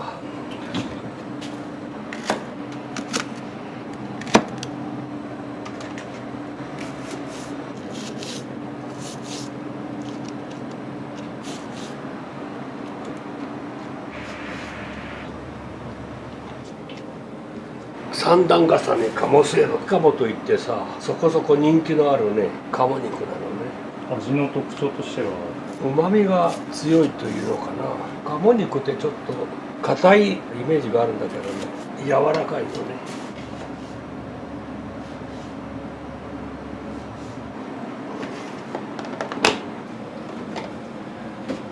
どういったきっかけでそばじいという名前になったんですか？きっかけというか、まあおじいちゃんがそば屋やってるから、そば屋のじいちゃんという意味で子供だから100円玉持ってきてさ、そばじいそばとちょうだいって感じでさ、ドラマ的なさ。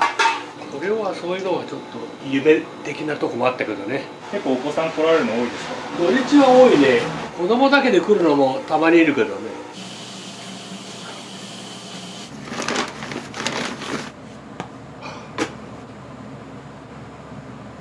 開店まではもうずっと仕込みをされるんですか？1、2時間開店まであるからね、休むというか。私熟成麺というかさ、熟成したそばが好きなのね。打ちたてのそばってなんか粉っぽくて嫌なのよ。だからあえて11時オープンだから間があるからね。じゃあ3時間寝かせるんですか？要は寝かせるって感じだね。さらに寝かしたのがね、もう昨日のうちにもうあれだけそば打ってあるのね。寝かせると味が変わる？味というかね、見た目がね透明感がある綺麗なそばになるのね。小麦粉が入るでしょ、つなぎ粉でね。だから寝かせた方が艶が出るというか。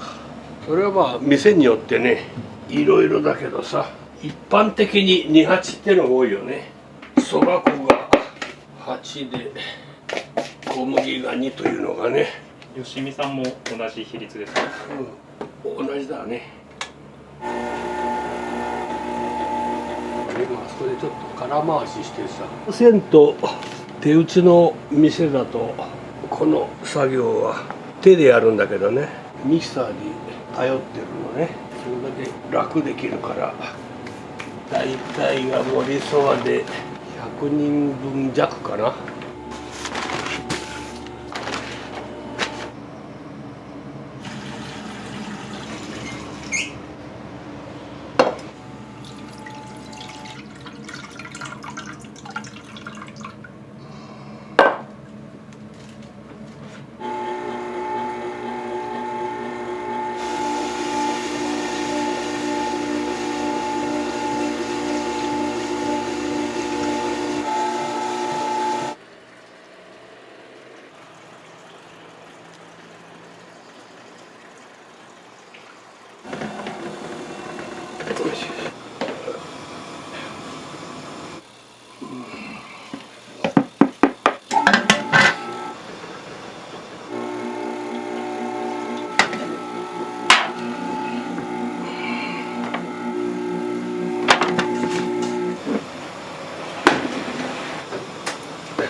作業がそばのコシが出るポイントだね。そば粉は値段上がってないですか？全て上がってる。そば粉、かつお節、醤油ね、もう何でもかんでも。値上げはされたんですか？してない。私はまあ極力やっていければさ、逆に下げてるからね、この辺なんかや1000円の900円にさ、こっちもね逆に下げてるな。これ下げたのは何か理由があるんですか？これも結構目立ちたがりなとこもあるからさ、普通みんなほら値上げが一般的でしょ。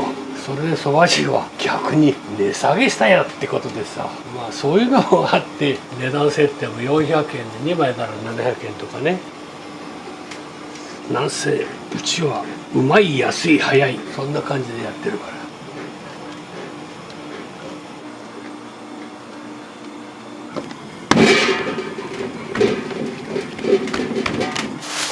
れで少し寝かせます。乾燥しないように。水としてはいいですか？美味しいよ、この辺の水は。しかも浄水器も使ってるから。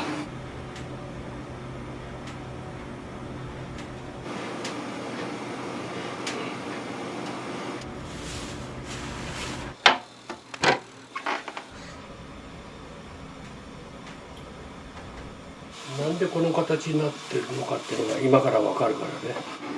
腰が疲れるんだよ。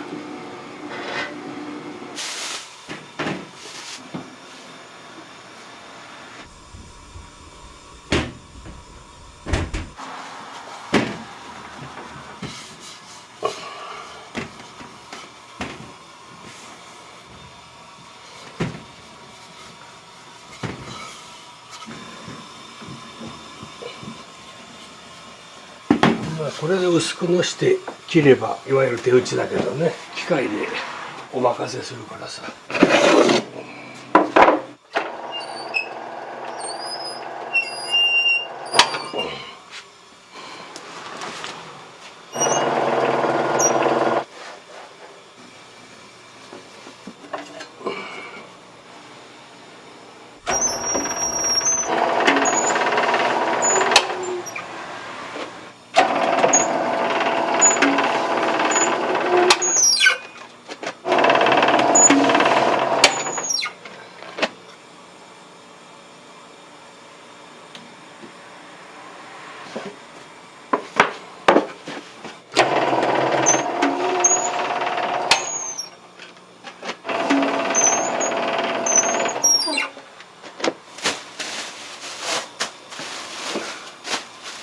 俺は細麺が好きだから喉越しがいいのが特徴だから、うちのそばはだから細くしてる。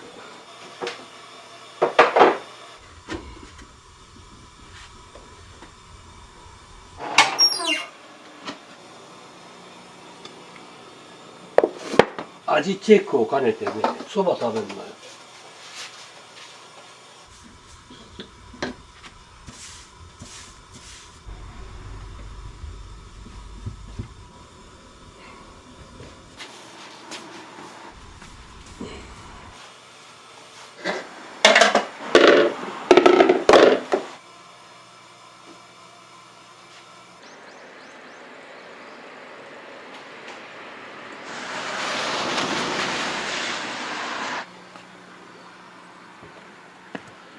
これは珍しい朝だね。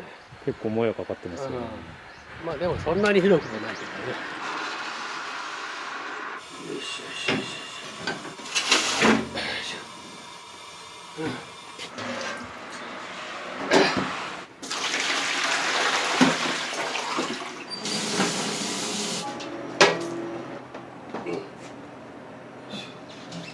後片付け多いですね。結構いろいろあるんだよね。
豚のバラ肉。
どうぞ。ありがとうございます。こんなに本当は多くないけどね、ちょっと大盛りになってる。これ盛り汁ね。特に日が当たってるから余計艶が出てるね。私がこういうそばが理想だったから。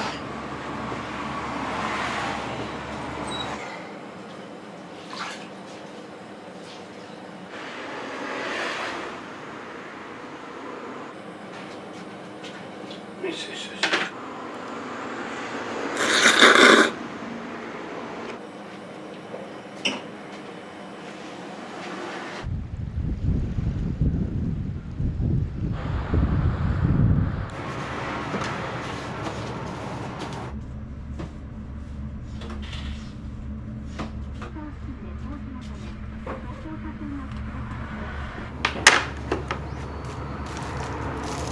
勤務されて長いんですか？長いですね。当初からいますよ。8年ぐらいかな。吉見さんのお蕎麦どうですか？美味しいですよ。私も好きですけどね。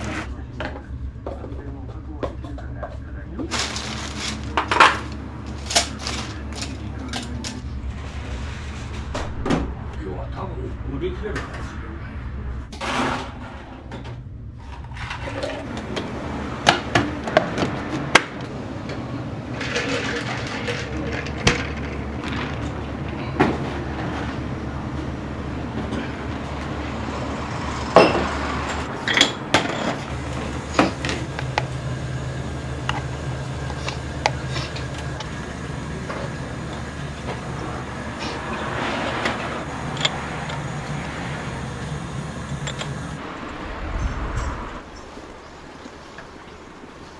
どこ？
あっちの方が2、3。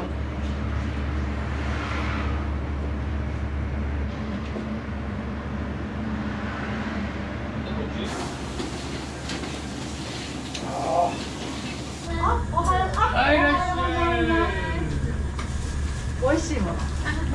あれが始まったよ。どうしましょう。味噌おろしが。味噌おろし好きだったじゃない。鴨の3枚と味噌おろしがちょうど。そう。大根おろしするときにね、青くやってね、言えば持っててあげるのにも終わりだし。ほんなわからん。ほんま。違う。続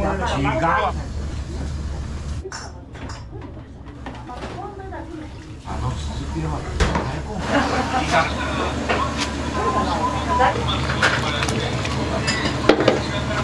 じいさんの瓶だったんだよ。あば業作る。これ初めてだ。ほんまに見えてんねん。あ、本当。で俺だけそば食ってかんと思ったもんね。俺置いて帰ってたから。うちのお父さんはさ、そうだったよね。お父さん髪の毛黒い。はい、お母さん。私がね、ちょっと調子が悪くてもね。本当。うん。俺だけそば食ってかんと思ったもんね。俺置いて帰ってたから。うちのお父さんはさ、怪我した。もうそれがいいですね、出して。女の子。子供と一緒だ、顔から落ちてくる。おらんかったと朝から持ち帰ってゲイがあげとったのどかんで俺家帰っててインターネットじゃああの時は生に持ってたんで刺身買ってじゃあお金はいただきます。お金だこれ美味しかっ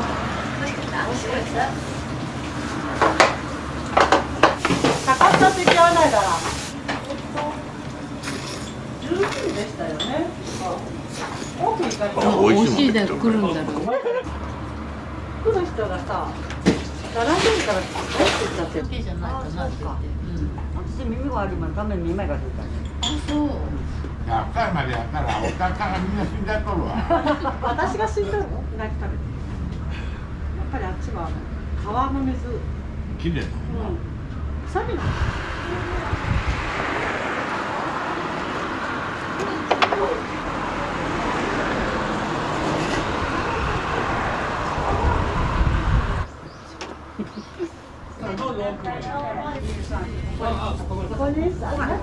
別にバラバラでもいい。鴨せいの三段型。はい、三段かも。はい。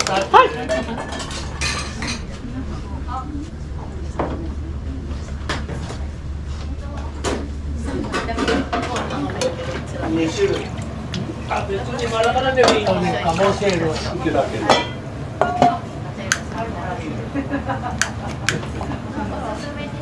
つるつる入っちゃう。私はカモなくなっちゃう。こちらはカモが4とかき揚げ1ね。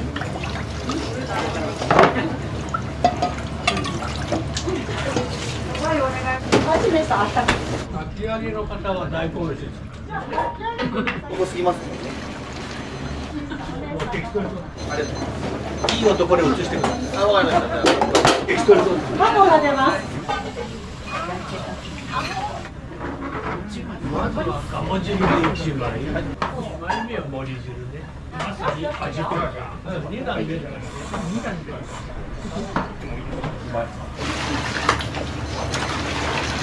木曜日にするわ木曜日休みだね。あ、木曜日やる大根おろしをその中入れてもいいし、折れ汁に入れればおろしそばになるし、食べ方いろいろ味比べ。2段ね。はい、ここでお兄さんが出ました。いいよ。鴨汁は熱いからね。熱いよ。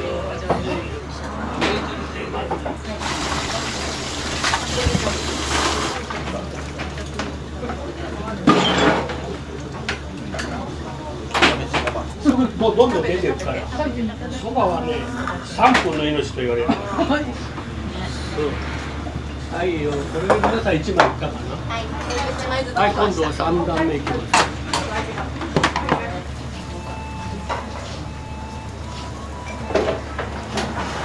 いろいろ。はい、いらっしゃいませ。はい、いらっしゃい。カモと森2枚です。カモと森2枚です。はいよ。味噌おろしそばの一つと豚せいろ一つ。味噌おろしのつける方がいいですか。どこがいいですか。つける方ですね。はい、じゃあお二人さんね。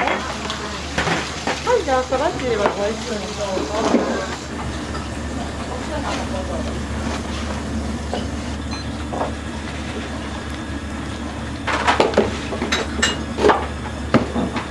森二枚さんの鴨が出ます。はいよ。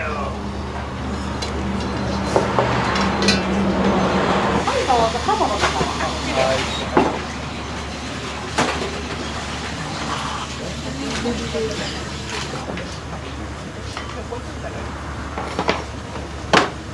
はい、盛り1枚。味比べで2枚目。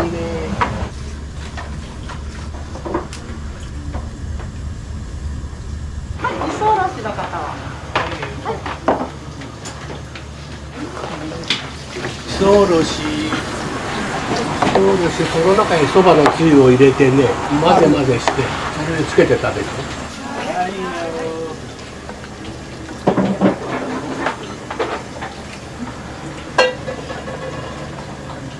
豚ですね。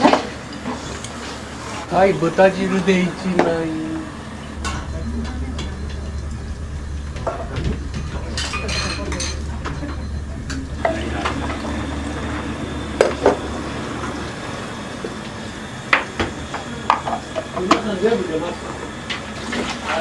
熱いですからね。気をつけて。ありがとうございます。ありがとうございました。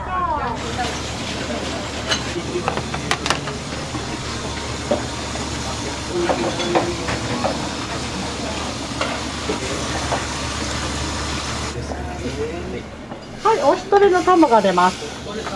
はい。はい、じゃあどうぞ上を持ってください。味比べ盛り汁で1枚ね。鴨汁と盛り汁。すごいください。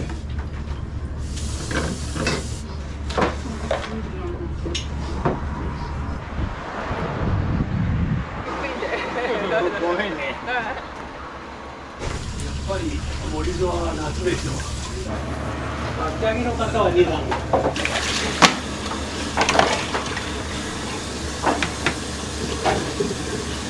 はい、3枚目。はいよ。あと1個。あと1個。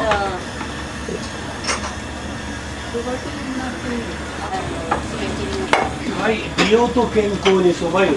飲み放題だからね。そば湯ね、そば湯ね、これ。はいよ。こちらは1段足んないね、まだ。あ、2枚。2枚。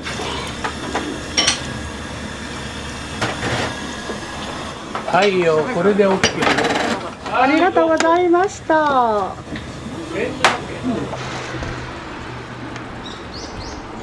い、いらっしゃい。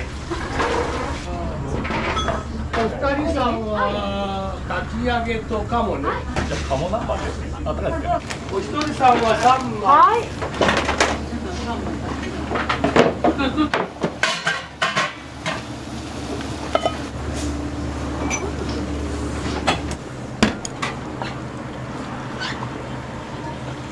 かき揚げが出ます。はい。お母さんですか？はい、ありがとうございます。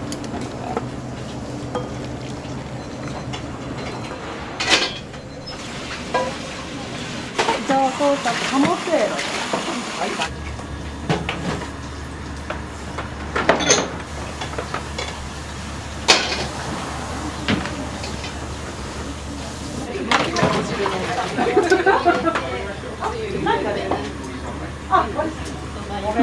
はい、まず1段。はい、ありがとうございます。はいよ、まず1段ね。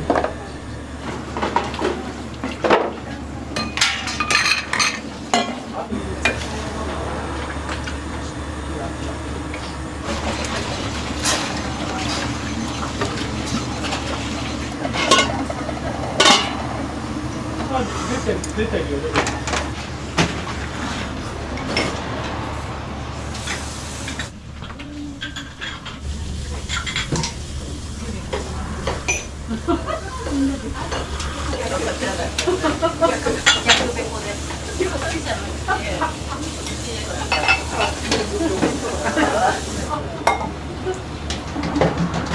はい、鴨南蛮熱いよ、熱いよ、熱いよ。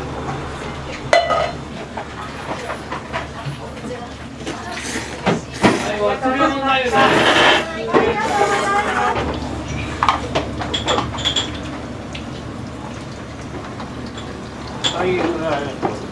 よければちょっと味の感想を教えてもらいたいんですけど。そばが固めで美味しい、歯ごたえがあって。かぼせる3つ。あ、かぼせる3つでいい？はい。やっぱり味比べろ。味比べろ。三大打線でかぼせる。お母さんビールも出すよ。はい、よろし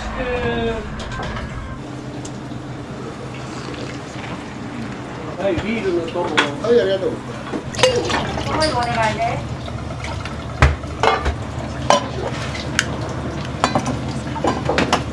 は盛り。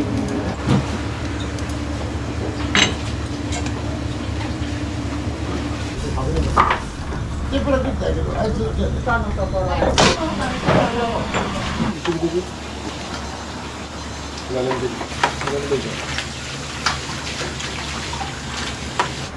い、まずは鴨汁で1枚ね。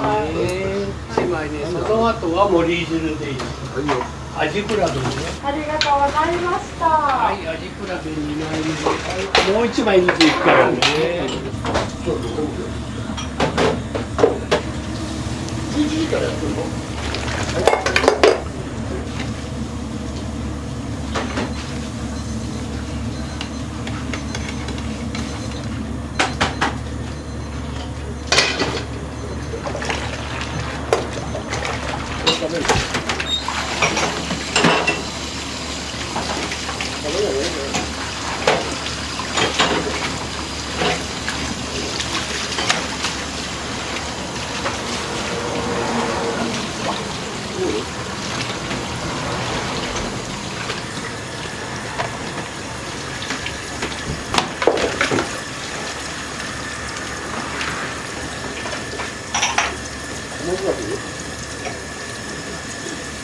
はい、3枚目ね。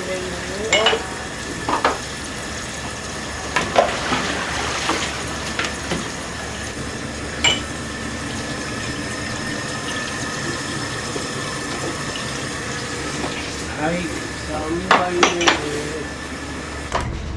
はい、いらっしゃい。いらっしゃいませ。あ、そこへ3枚。まだもう一枚だ。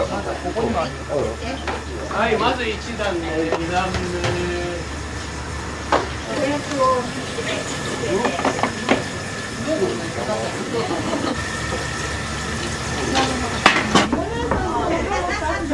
はいよ。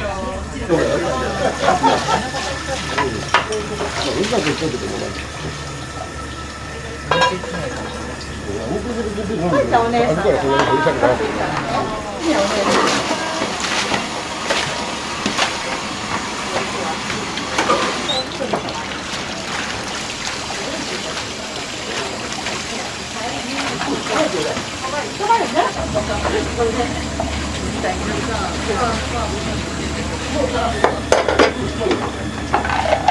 これね、熱いから飛び出すから気をつけて。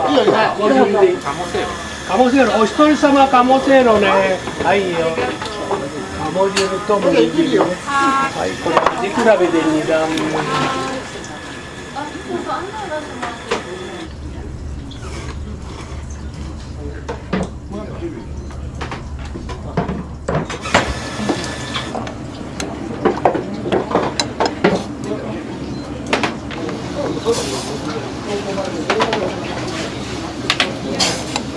女性から女性ができや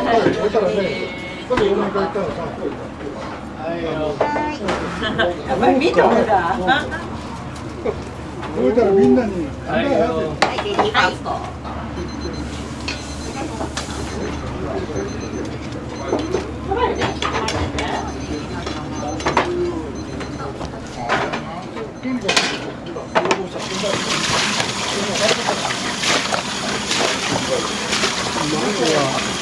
粗熱を取ります。それで最後の仕上げ、冷たい水でぬめりを取りながらそばを締めます。今日は冷たいけど我慢。そばを締めました。はい、もうちょっとタモいきます。タモ出ました。はいよ。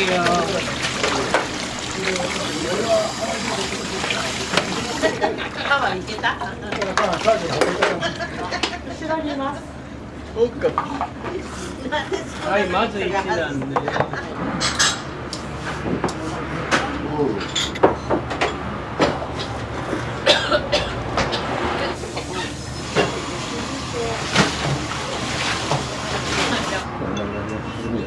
枚目。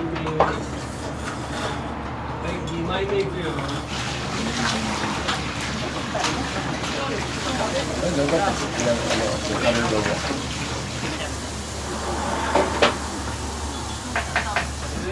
ははいよ。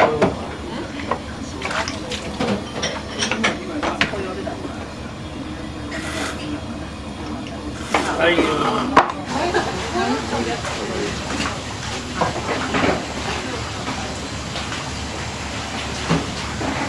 吉見さんの良さってどこに？私もね、ここ今日初めて来たんですよ。腰がプチッと聞いてやっぱり名前の通りだね。やっぱり年季が生えとる。私もね、あちこちでちょこちょこ食べてるんだけど、ここが違うね、ちょっと味が美味しいですよ。また来ますけどね、これ。はい。そばつゆ一緒にどうぞ。もう年中これね、私は365日。いけるもんがいらんでいいや。やっぱり大きな釜に塗ったら似てな。熱湯でね、だから私ね、風邪ひかない。やっぱり大きなお釜で茹でな。そう、やっぱりそうしないとね、シャキッとしたそばが茹だらない。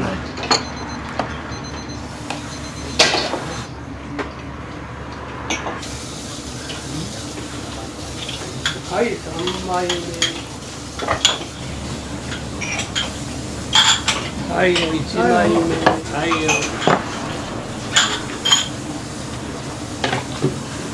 はい、じゃあ、せーの、せーの。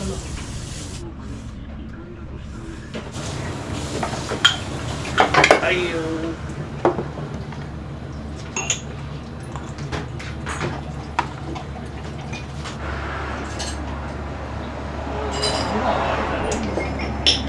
美味しいですか？美味しいよ。ちょくちょく来るもんね。どこか違うんですか、吉見さんのそば？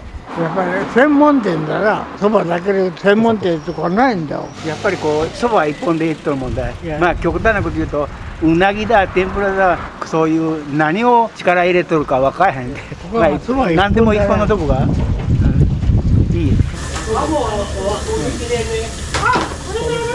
はい、いらっしゃい。鴨が終わっちゃってくれるんで。かき揚げ2つね。はい。はい、いらっしゃい。盛りそば2枚。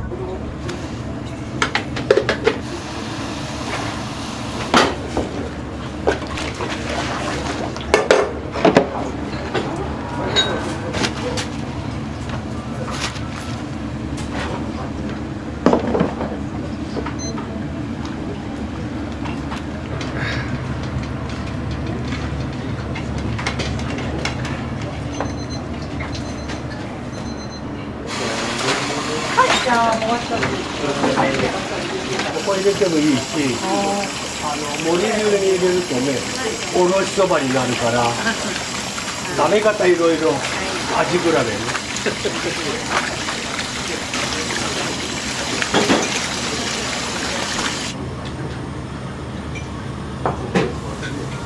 はい、まず1枚ね。はい。いただきます。お二人はよく来られるんですか？初めて。どうですか、初めての吉見さん？美味しいですよ。はい、2枚。はいはい。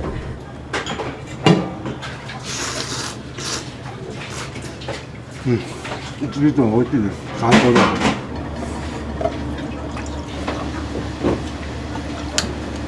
いらっしゃい。いらっしゃいませ。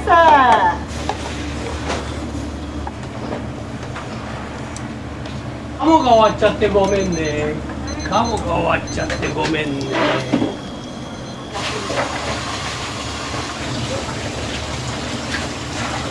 はいよ。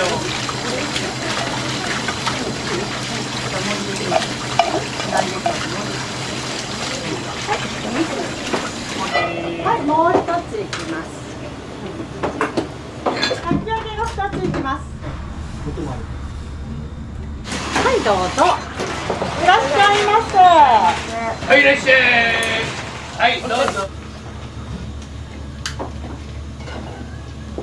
はい、まず一段ね。天汁でどうぞ。大根おろしそっち入れてもいいし、盛り汁に入れればおろしそばになりますし。はい。かき揚げお兄さん1枚追加。はい。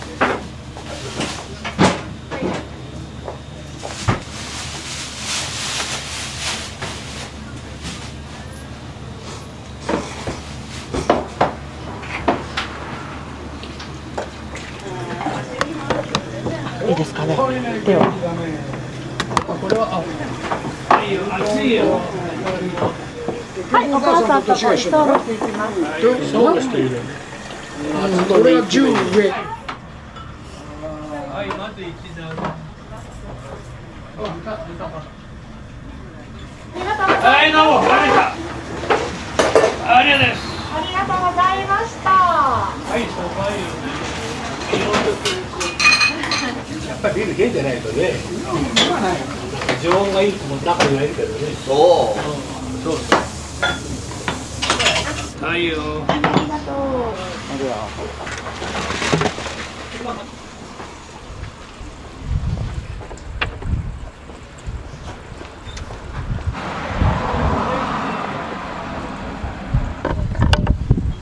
りがとうございました。ありがとうございました。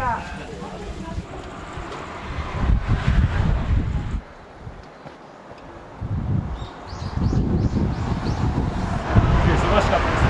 忙しかった今日は。こんなことないのに火曜日で。なんでやろか？私ないと思う。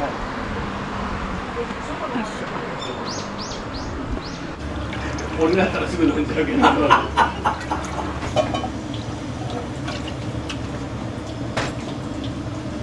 俺もだ。飲まないかんねえけど。迷いと酒を入れて。50秒でセットします。船乗りたいよね、一回。あそこ乗ったら見晴らしたい。あ、ねえ、若茶の船乗りたいね、一回。割と親しい方だもんね、俺は。お姉さんのお母さんと。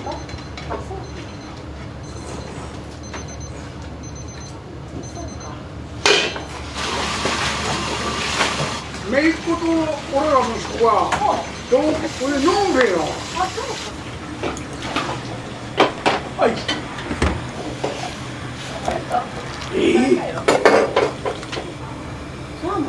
はい。はい。まあ問題プレッション。はい。12時めがけてお茶行きます。はいよ。彼女じゃなかったな。がっかりした中で。霧がすごかった。そう。切りそうだ。うん。私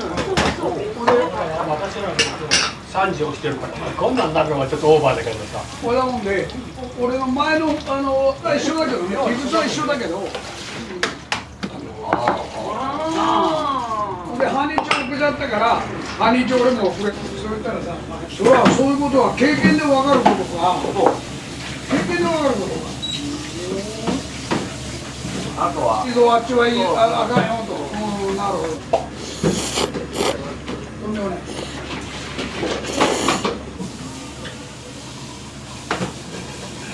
まあそれでいくと、近寄るだけど、だけど、親子で俺がそういうこと。あの日はね。いや、俺と一緒。よかった。高君と七条さんはここにいつも。よかった。高尾も一緒。一緒。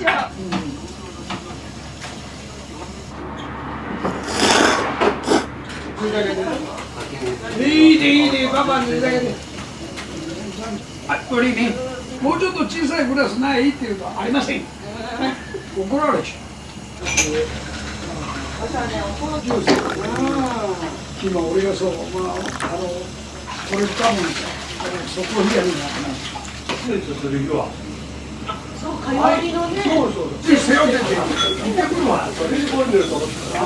納得してるね。吉見さんの良さとかをもし本当にね、これだけのお客さんが見えるのはそばじいの性格、気さくさ。当然そばはうまいんだけど、だから長く続いとるんだよね。10年でそばがまずかったり親父が悪かったり誰も来えへんで。こんだけ続いとるのはそばじいの人格とそばのうまさ。俺もそういう風で来とるんだけどね。そばの色が違うじゃん。俺はそばは知らんけど、だけどここは白くてそばなんだよな。これが俺が好きでさ、うまくて。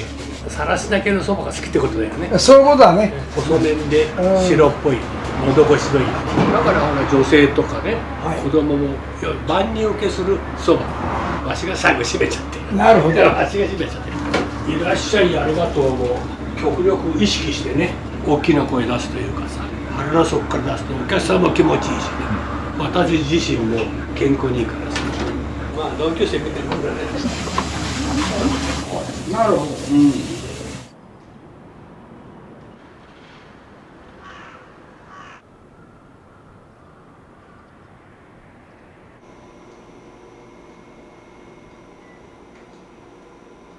でそれを全部そこから始まって、はい、岡崎行って豊川行って全部野菜仕入れて。ご自身で回られてるんですか？もちろんもちろん。もう自分の目で見ないとやっぱり人任せはちょっとそれは嫌なんで自分自身の目で見てちゃんとしたものが確かにもう欲しいんで人との触れ合って人との関係が大事なもんでちゃんと信頼してる人にちゃんと会ってその人と話をして、はい、でちゃんとしたものを買ってくる魚に対しても野菜に対してもいい人と巡り合ってその人から、まあ、信頼でおける人からちゃんと仕入れてくるっていうことをずっと毎週やってるんで魚まあこれからちょっとさばきますけどお刺身用にそれも見てもらうと分かるけどものすごいだから物はいいですまあそこまで行く価値がだからあるんだろうなと思うけどねそこでしかない魚も当然あるので市場に回ってるで回らないやつとか、まあ、それは逆に楽しみではある今日は何があるかなみたいな今日はいいのありましたハガツオがいいのが入ってくるみたいで結構油のってそうな多分美味しいと思うよあれ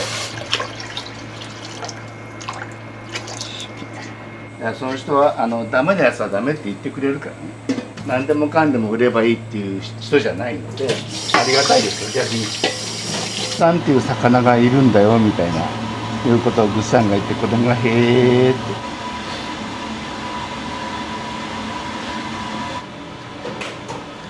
こんな魚に触ったことなかったですけどしらす丼がやりたくってしらすを買い付けに知多半島の方に先行ったんですよねでそこで見たんだけどまああんまりちょっとパッとしないそのことは三河石区の漁港があるからそっちの方見に行こうよっていうことでそっちに回ったんですよで奥になんか魚村っていうとこがあるからでそこへいっぺん見に行こうよって言ってその時間遅くに行ったら全部閉まっちゃったんですね池だけあるとこあって早いねっつったらいやみんなもう7時前に終わっちゃうよってじゃあ早起きしてこなかんねえって話まあ翌週だと思ったけど6時頃かな着くように向こうへ着くように一応起きていていや全部開いてましたからまあすごい魚のようですわ、でまあ一般の人も買えるということなのかなそれをちょっとあちこち見てもらってあるお客さんからちょっとカツオが食べたいでカツオ1本入れてくれんかちゃうしかも刺身でまああと付き合いができた魚さんからカツオが1本欲しいお客さんおるけどって言ったらうち駅前にも店があるからそこへ届けるからでまあその当時でも高いから5、6銭するしたかなでお客さんに5、6銭するけどいいって言って値段いくらでいいから入れてって言ってそこ行く前に取りに行ってどうさばくだ魚なんて触ったことがないぞ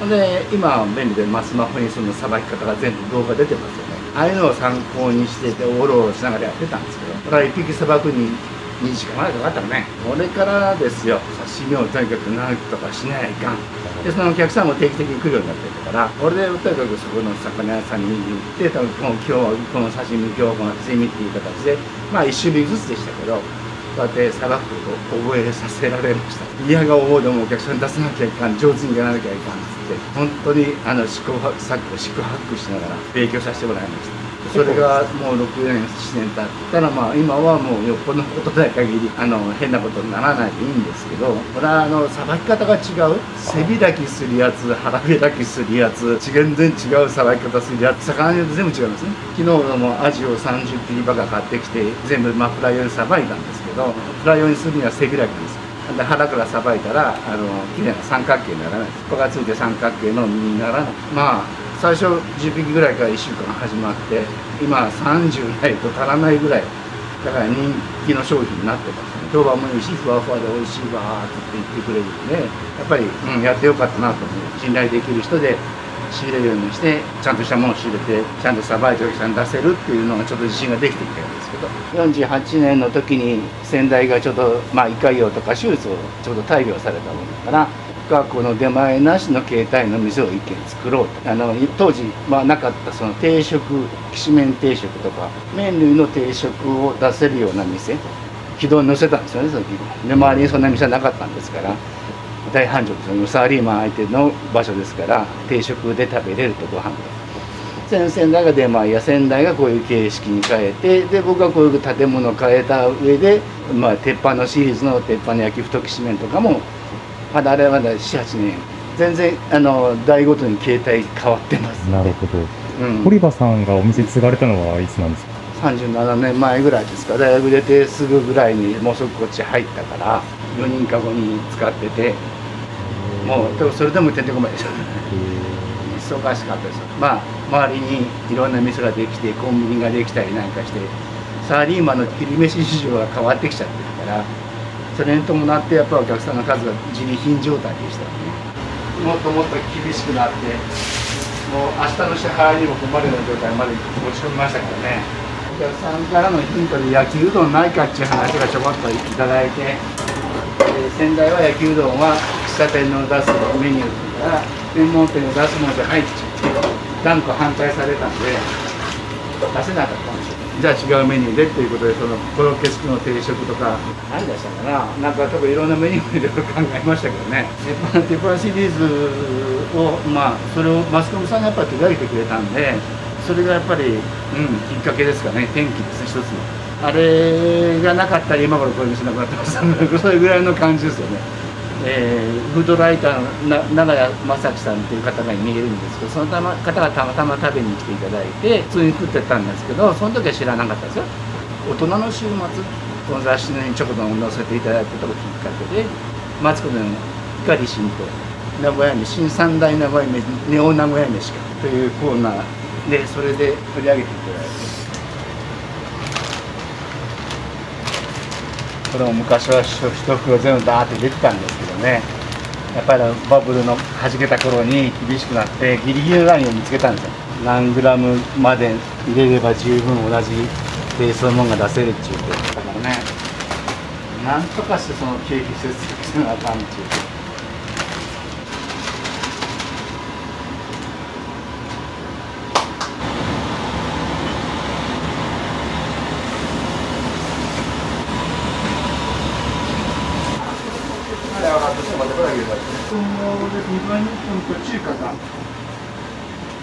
これは音福さんです。日本戦争普通の空港があったんですけどね、役割分担があるんで、それぞれが。これはね、油揚げにね、筋目を入れる包丁なんですよ。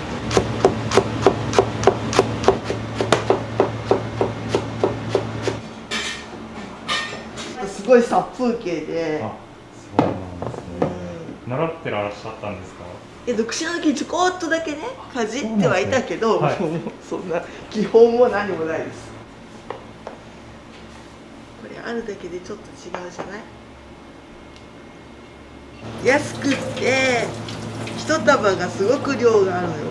これなんて本当にこれで一束で。安っ。それ岡崎の JA ですか？岡崎じゃない。ガマゴールの。でもこれちょっと高かったけど350円だったんだけど、でも街中でパラス350円買えるよ。このネギ今お分けのやつはネギ塩を作ってもらうために2回でこれは女房の仕事にやってもらってるんだけど、ネギ塩のラーメンとかネギ塩のなんか牛タンなんかとにかくそういったネギ塩がブームとかってやってて、何年か前にネギ塩かそれを真似してやったらちょっとあれですよ。でなんかそういう食に関わることをニュースとかテレビでやったら見てますよね。でもそうやって情報を得ることは大事ですよ。先週だとアジフライが売り切れちゃったんです週末になるとアジフライがなくなるんです。まあでも常連さんというかちょこちょこ来る人です。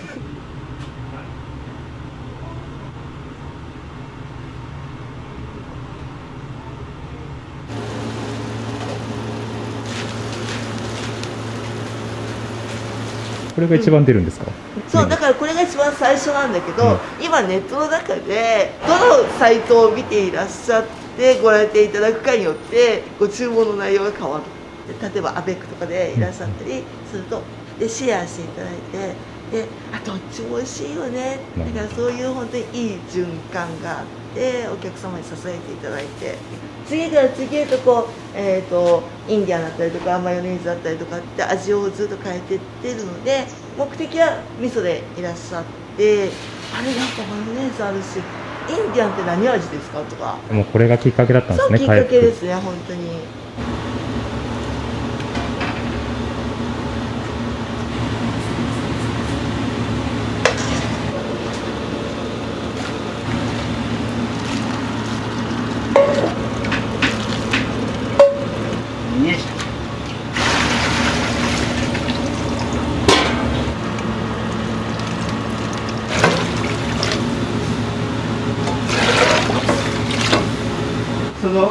醤油メーカーさんが亡くなってちょっと大慌てしたけどね、亡くなってから作るのやめて大騒動したけど、なんとかつないでもらった。もうこの醤油なくなったらうちの味死んじゃう。丸愛っていう、だしメーカーさんがあったのね、でそこが潰れちゃって、で羽衣って有名でしょ、羽衣フーズ、そこだしの部分を引き継いでやり始めたんだけど、その業務用のだしを、業態を手引くって言われちゃって、そうするとそのだしが手に入らなくなっちゃうんですよ。で紹介してもらったところがなぜか京都のだしメーカーさんで、取り寄せて引いてみたんだけど、やっぱり同じ室味なんだけど味が違う。でうちの旦那さんがこんなの使えないって言ってだしを探すのに大騒動で、探してなんであそこに行き着いたの。もともとうちがパン粉取ってたもんだから、だし屋さんがあるってことは知ってたんですよ。だし屋さんがあるからいっぺんそこから取ってみるかって話になったと思う。そこから今は太田さんが入れてる。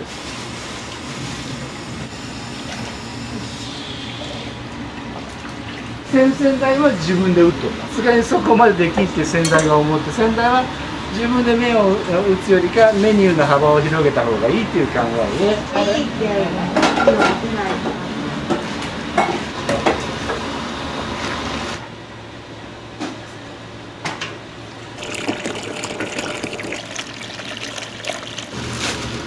金目鯛。金目鯛。その取れてきちょうだいよ、じゃあ。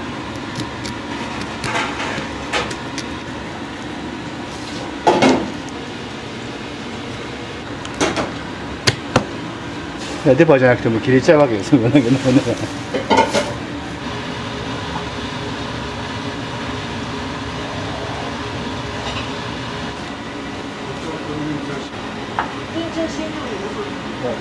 で日曜日営業だったのね、その頃は。で日曜日にも学生のアルバイトさん使って人の手を借りてお掃除したりとか、そういう準備とかも手伝ってもらったりとかして、もうちょっと楽だったんだよね、きっとね。今何もかも自分でやらなあかんから、どうしてもね全部自分でやるじゃん。今お二人だけなんですか？じゃさっきの母はほとんどやらないので、もう2人で八百屋さんだったりとかお漬物屋さんだったりとか、あとかまぼことかだし巻き卵とか、そういうのも売ってるところがあったのね。でそこへ全部買いに行ったりとか、それを全部私たちが日曜日にやるじゃない。普段ここ今6時だったでしょ、今朝。日曜日の、定休日は逆に4時に起きて、で準備をして、で5時に出発。ちょっと遠出っていうからだと230ぐらい走って1日で仕入れして、で寝るのは夕べも1時だけ。昨日はちょっと早くって12時。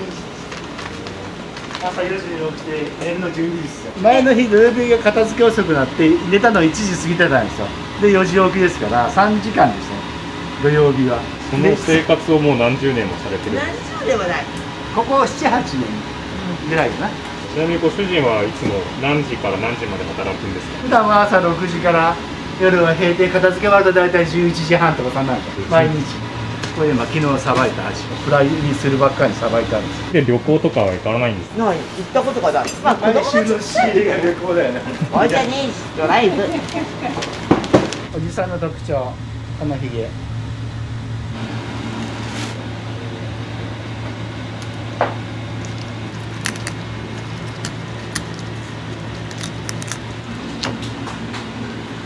綺麗な汁もこれ。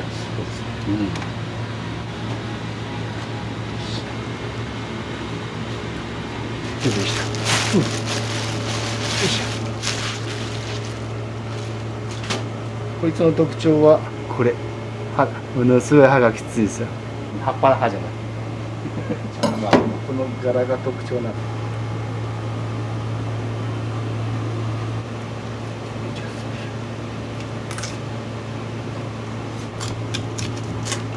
身が脂乗っとんな。真っ白だ身が。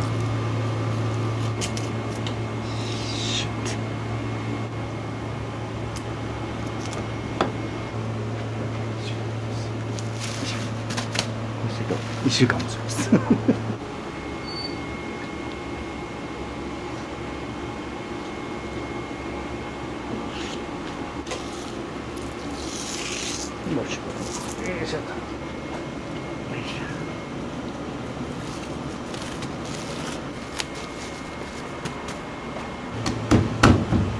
から魚もやるようによってちゃんと潰されたら力いらないですよね。だから牛刀で十分切れるんですよ。醤油っていうか市販されてる醤油ではないので、一様にブレンドしてしまったさっき説明したんやけど、この醤油で卵かけご飯食べるとまたうまいんですよ。同じ薄口醤油なんですけど、色は薄いけど塩味のきついお醤油なんで卵かけご飯にもっともつよくお客さんの説明するんだけど、生卵がついたセットがあるとこの醤油持ってってこれで卵かけご飯作ると美味しいですよって説明する。まあ今は旬になるのかなとか言ってたんだけど、結構まあ裏を話せば結構お値打ちなんですよ。よいしょ。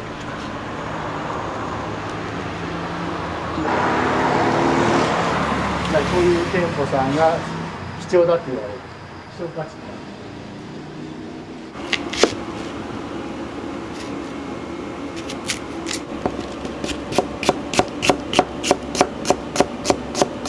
この玉ねぎ主に何用なんですか？焼き太きしめん用です。鉄板系の。だからマツコさんとかが全国放送が入った後、1日で50個とかねとんでもない量とにかく、切りましたよこれ。剥くのも大変だって女房剥いとったんだけど、剥くのも50個剥くの大変だけど、こんなもん切るだけでも大変でしたね。い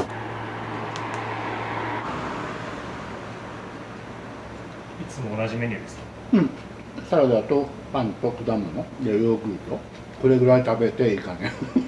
いくつなんですか？60。あと何年できるかなという年になってきた。もう息子さんは継がれるんですか？娘2人なんです。もう継がない。じゃあもうご自身のまでで終わり。90年ぐらいですね。そうだね、大きいは大きいよね。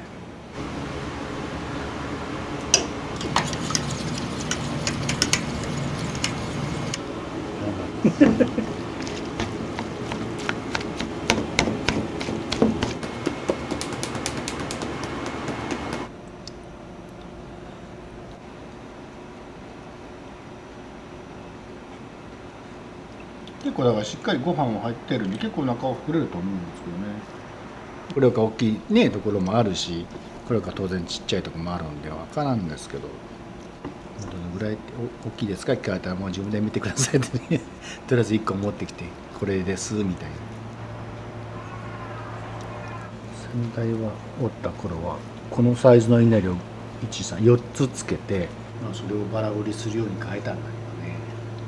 サラダ巻きみたいな巻き寿司も作ってたんですよ、その当時。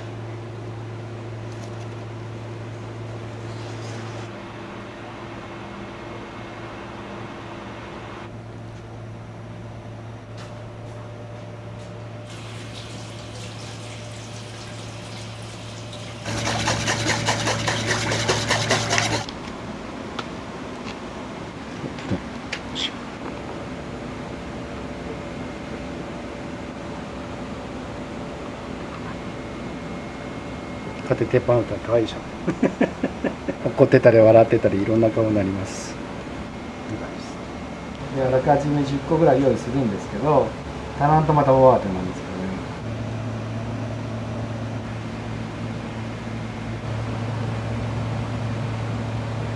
ね。よし、これ今日の昼は何とかなと思います。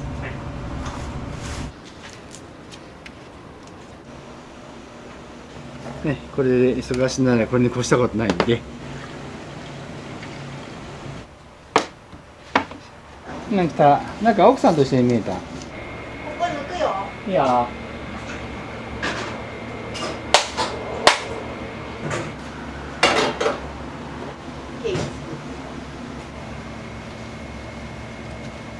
それってどのぐらいなんですか。 30何年になったっけ。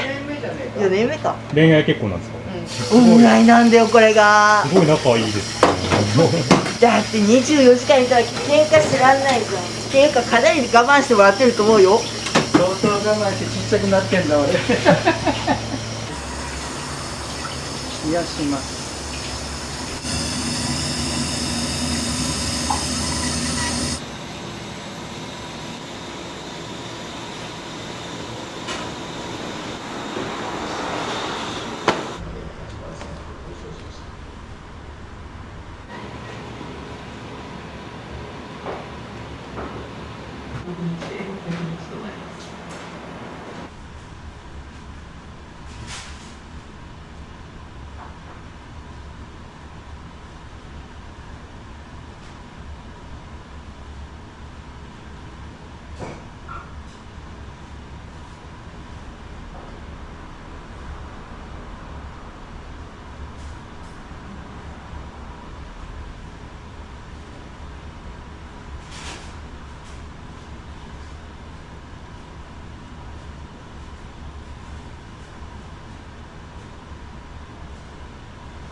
いらっしゃいませ。ちょっと。と1名様。どうぞお金ないでしょ。じゃあティラショルとしてもらってどうぞ。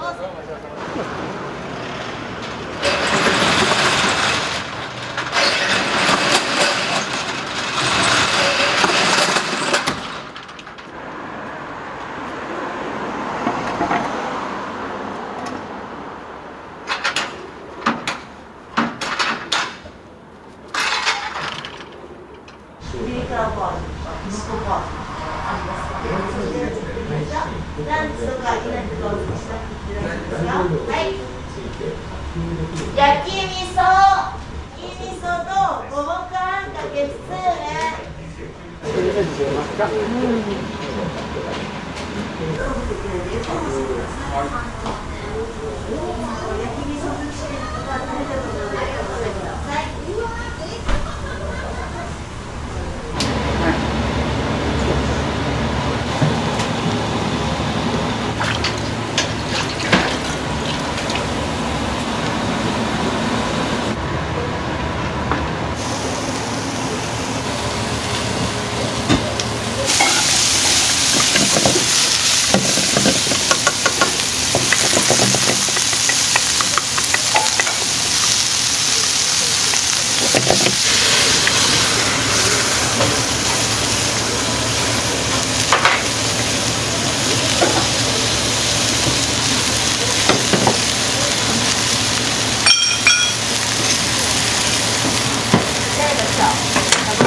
焼き味噌太きしめんで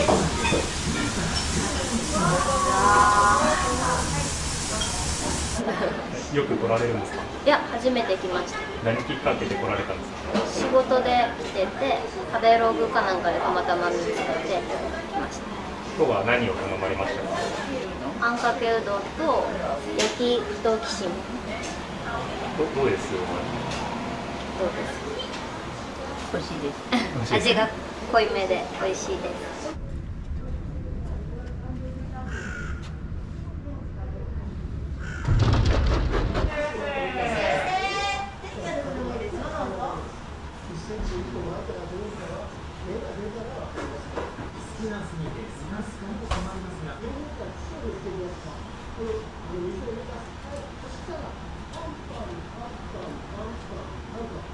はい。焼き味噌。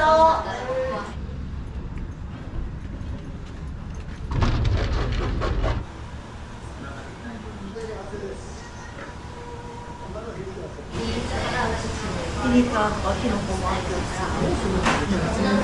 ちゃんと別にはい。焼き味噌。味噌飛ぶといけないからご安心ください。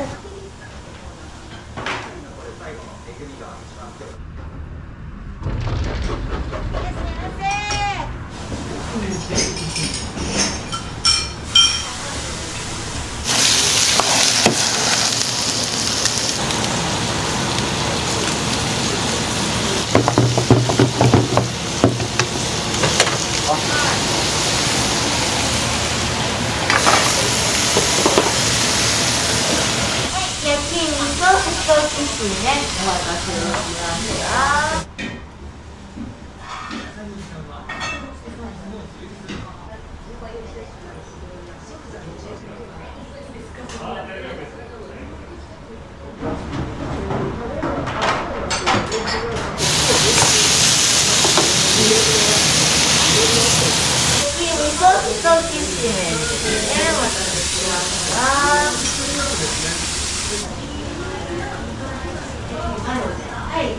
焼きマヨ。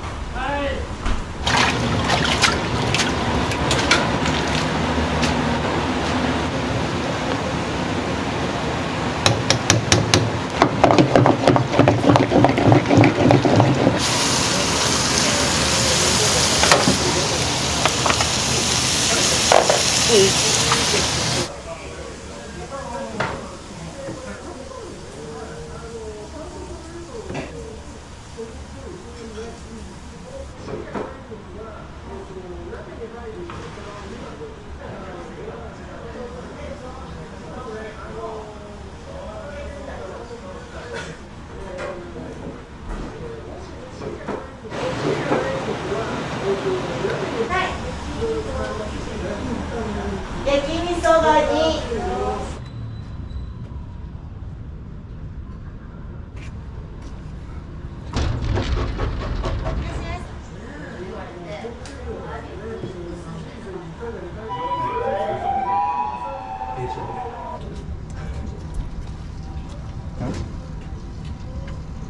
先にメニューを決めていくんだ。すごいね。お刺身定食、はい、半分の量のうどんかきしめんがつきます。どっちがきしめんで。きしめんで。アジフライにしようかなと思ったけど、迷って。じゃあ僕もこれで。はい。麺もきしめんでいいですか？冷たいのできます。コロね、できますよ。それで。じゃあ両方で。両方ともコロでいいですか？はい。はい、お待ちください。きしめんにコロ。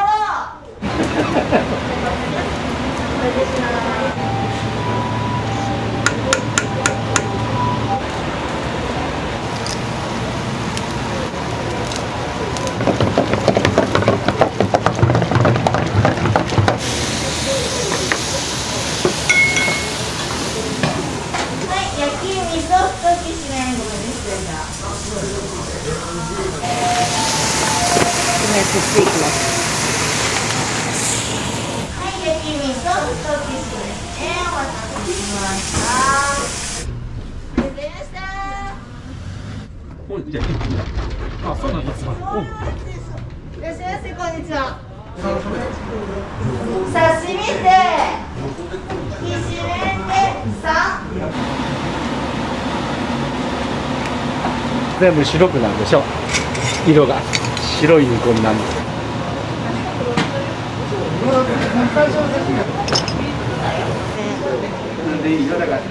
日替わり白い煮込みです。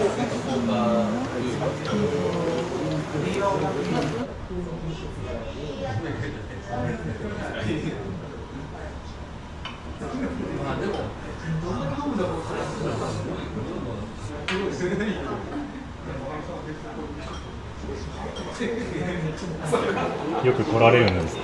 いや、久しぶりです。あ、そうなんですね。いつも頼まれるメニューとかあるんですか？いや、なんか普通のもんが多いですね。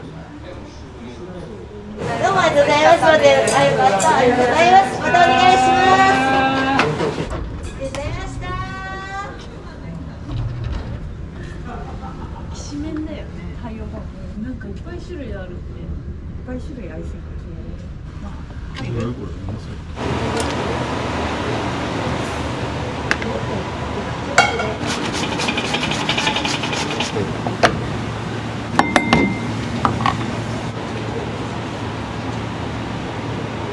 あ、もういいよ、ぼちぼちやりますよ。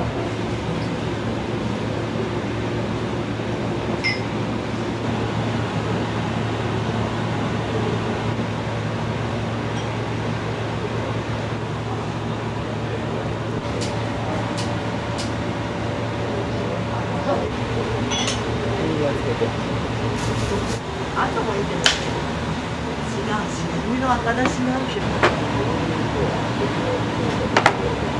一麺お願いします。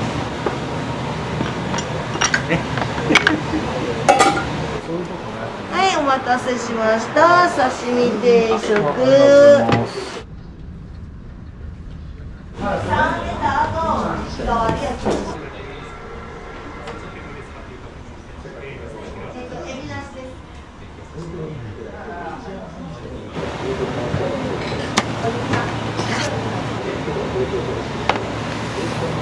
お待たせをしました。ごめんね。以下同文でも大丈夫。以下同文で大丈夫です。よく来られるんですか？私はよく。この2人は初めて。あ、そうなんですね。おすすめになったので来ました。いいところってありますか？奥さんが面白い。それが一番ね。週に1、2回来るんで刺身がうまい。あ、そうなんですね。めちゃくちゃうまい。だからいつも刺身でしょ。いらっしゃいませ。今テーブル片付けるのでちょっとお待ちいただけます。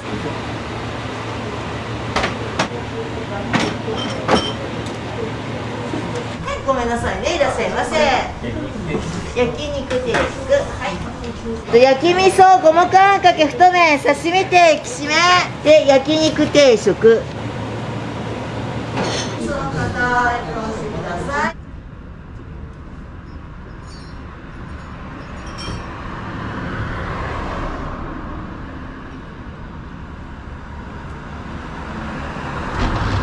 ごめんなさい、いらっしゃいませ。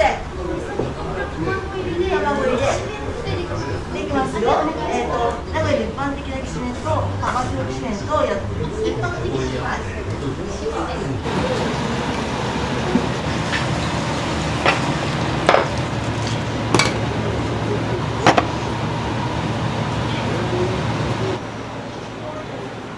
五目あんかけときしめん。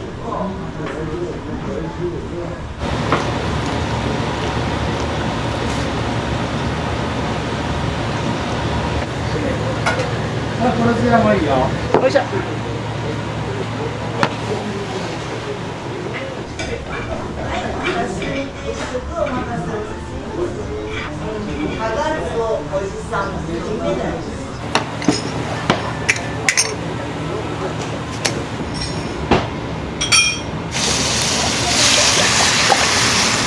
その焼肉定食が先代が考えた焼肉業態で、これがさっき言ってた原型。はい、焼肉定食、大変お待たせをいたしました。い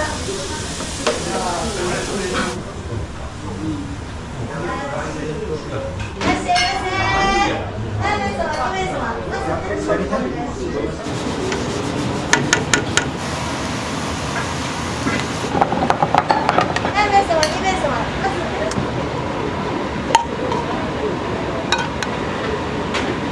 いいよ。まだおかずが上がらんねえから実は。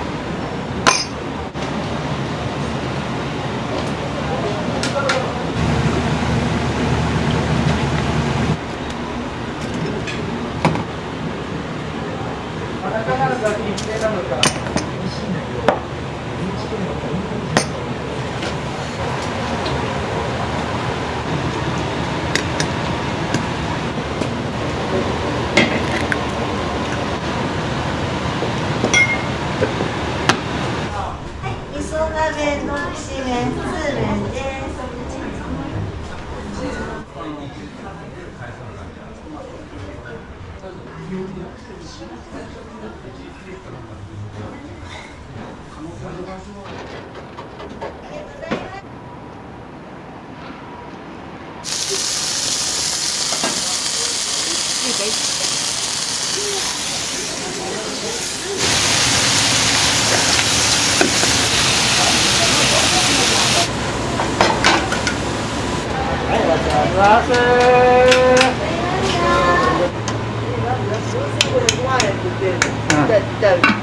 5000万円ここにね、こうやって書きますとね、しいたけゆっくりになる。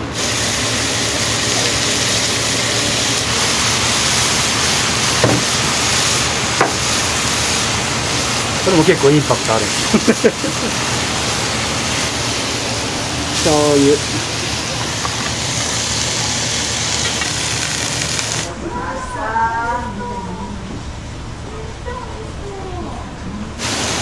はいよ。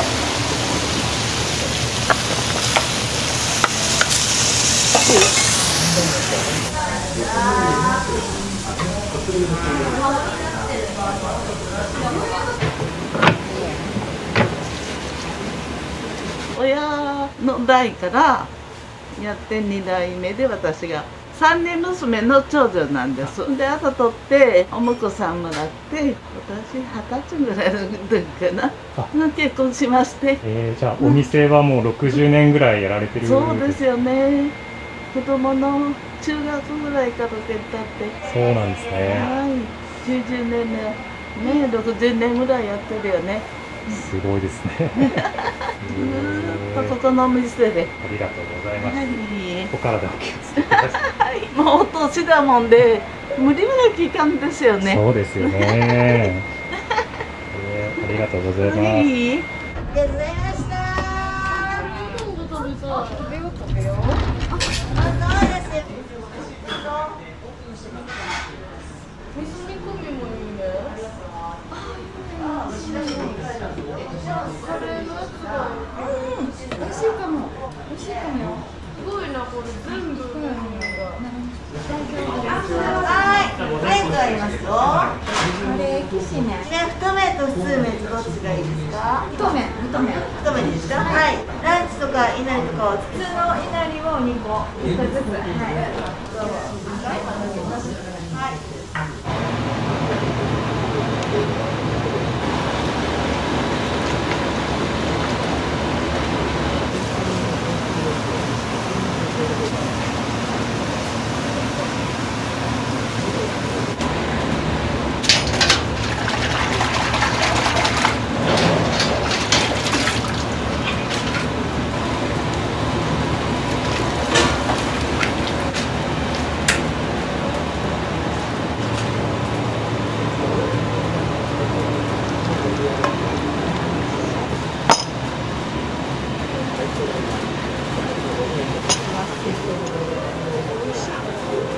太麺といなりが。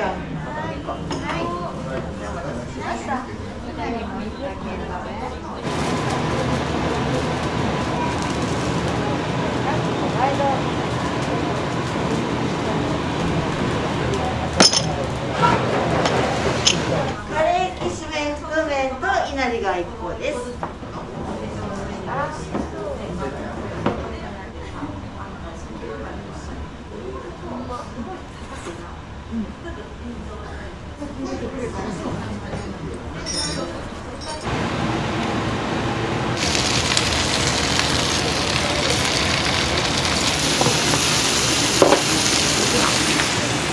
焼き鮭のステーキ定食ですね。大変お待たせをして申し訳ありません。はい、どうぞ。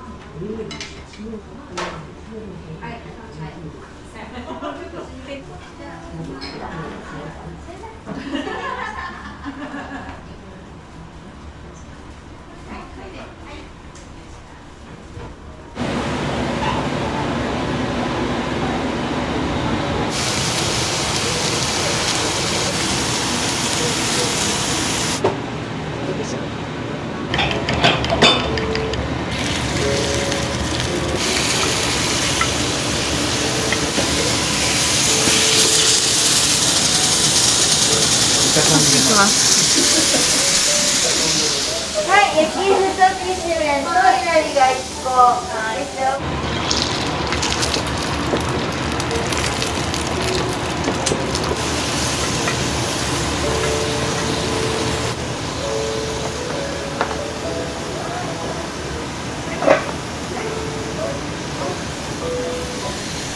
お待たせしました。焼きふときしめんといなりね。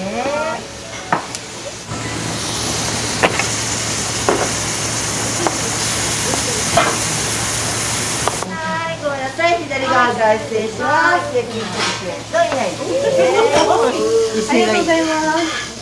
いただきます。いいのご飯してて。はい、お願いします。2つもいいよ。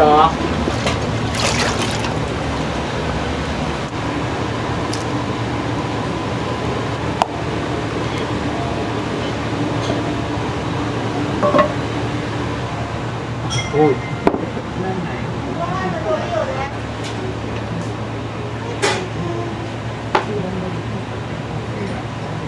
おいしそう。めちゃめちゃ多いです。大盛り。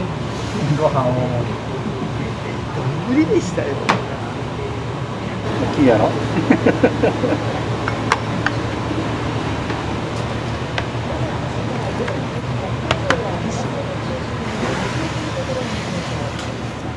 入り口で怪我されたっていうのがあったんですけど、まあ怪我と書いてありますが、結局股関節を私が痛めてしまって、で人工股関節にしたんですよ、両足。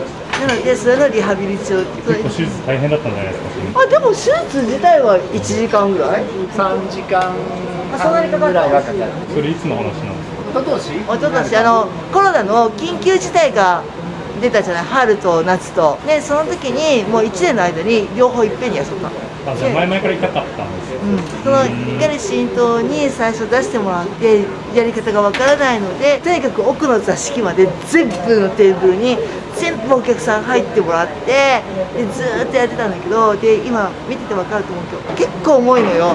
あれを持って上がってご提供して片付けてっていうことを全部表一人でやってたので、それをやっててこうドンドンってやってるから、でも本当に痛い痛いって言って朝昼晩って痛み止め飲みまくって、で接骨院の先生にずっとお世話になったんだけど、その先生ももうダメだぞこれ、骨崩れるぞって刺し投げられちゃって、でもう整形の先生のところ行って、即セントラルに行きなさいって言われて、でそこへ紹介状書いてもらって、で手術した方がいいよねって言って。でそしたら緊急事態が出たので、そしたらこうお店休めばいいっていう話になって、でじゃあその時にやろうかって、タイミングでこういい風にこうやってやっていただいて、で1年後ぐらいに反対の足もやろうねなんて言ってたのに、もう先生痛くって無理って言ったら夏にまた緊急事態出たから。先生お願いやってくださいって言ってやってもらった。歩くの大変だったりするんですか。やってもらって結構すぐにリハビリ始まったし、本当に痛かったことを考えたら、それがこの辺だったら手術してもらってこの辺になったもん。全然違う。だからそういった点では本当に楽になって、今痛み止めを全然飲まないからそれだけでも楽。本当に運転の差だって歩けるもん。そうですよね。今多分足ちょっと引きずってるかもしれないけど、また筋肉がないので足引きずっちゃうんですけど、でもそれでもこうやって歩いてたよりかはよっぽどいいし、もうこうやってて痛いとかってやってなくていいから、楽って痛くて寝れなかったそうです。そうなんですね。痛みで起きちゃう。アルバイトの方とかって雇おうとは思わなかったんですか？それが結局そういった金銭的なこととか、やっぱり時給をお支払いするのが全然できないし、意外とこう細かい仕事でしょ。まあ野球的支援だけだったらいいんだけど、あったかいのがあったり冷たいのがあったり、定食にしたり何々がついたりっていう覚えられた頃に辞められちゃうと思うのよ、きっと。意外ときついのよ仕事。輪っか出血で1ヶ月日赤にいて、でその後リハビリ病院に1ヶ月入れられて2ヶ月いなかった。よかったです。後遺症もじゃあ大きくなく。ね。地域は生死さまよった。その間はお店どうされてたんですか？娘がやってくれたり、親戚のおばさんがやっていたり、ちょっと手伝ってもらったり、2ヶ月休んだうちの1ヶ月はそれでなんとか賄ったんやけど、残り1ヶ月は休みました。ついもう誰も来なくなった。すごいいろいろな苦難があったんですね。そうなのよ。ね、どうしてもいい時悪い時あるんで、そればっかはね、いい時ばっかりじゃないのが普通だから。雲輪っかも本当に偶然っていうか、寝てて、まあ、お手洗い行こうと思って起きて、で私片頭痛持ちなのね、もともとが。でなんかいつもと頭の痛いとこが違うな、なんだろうなって。でそのままお手洗い行ってたらそのままだったと思うんだけど、何を思ったのか、うちの旦那さんが隣で寝てるのをこうやって起こして「ねえねえ」って「頭痛い」って。でなぜか「救急車呼ぶの?」って言ってくれて「うん呼んで」って電話のところでこうやって「すいません」って言って救急車呼んでるのを確認して「あもう救急車来るからいっか」って言って床にふにゃーって救急隊員が上がってきて「奥さんこっちの毛布のところに移動できる?」って言われたのは覚えがある。移動したんだと思うんだけど、で救急車に運ばれて、多分こうやって機材いっぱいつけられるじゃないですか。でなんかいろんなこと聞かれるんだけど、それを答えるのが煩わしくって痛いし、もう意識を失っていい、もう任せるわみたいな感じでふやーって、それっきりだから、病院に着くまで記憶がない。じゃあそれも開頭手術ですか？で中にクリップ入ってあ、そうなんですね。今日大丈夫ですね、行きますね、はーいって返事してる。強いですね、奥さん。なんか一応出血は止まってたから、その段階で、だから手術できるような状態だったのでよかった。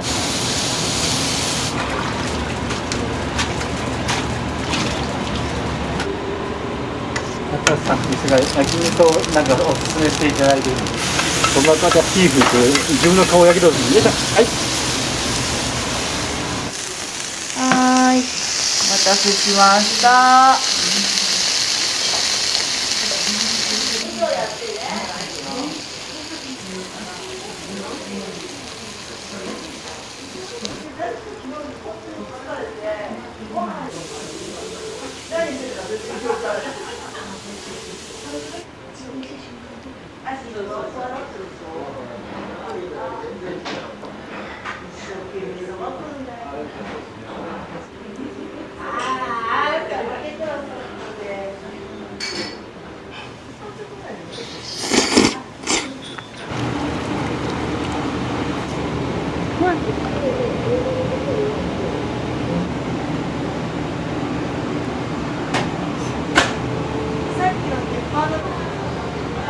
大きなアジフライ定食です。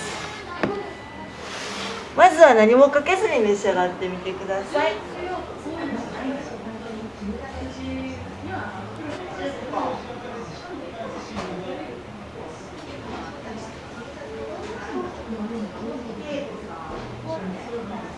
それならそれでもその終わった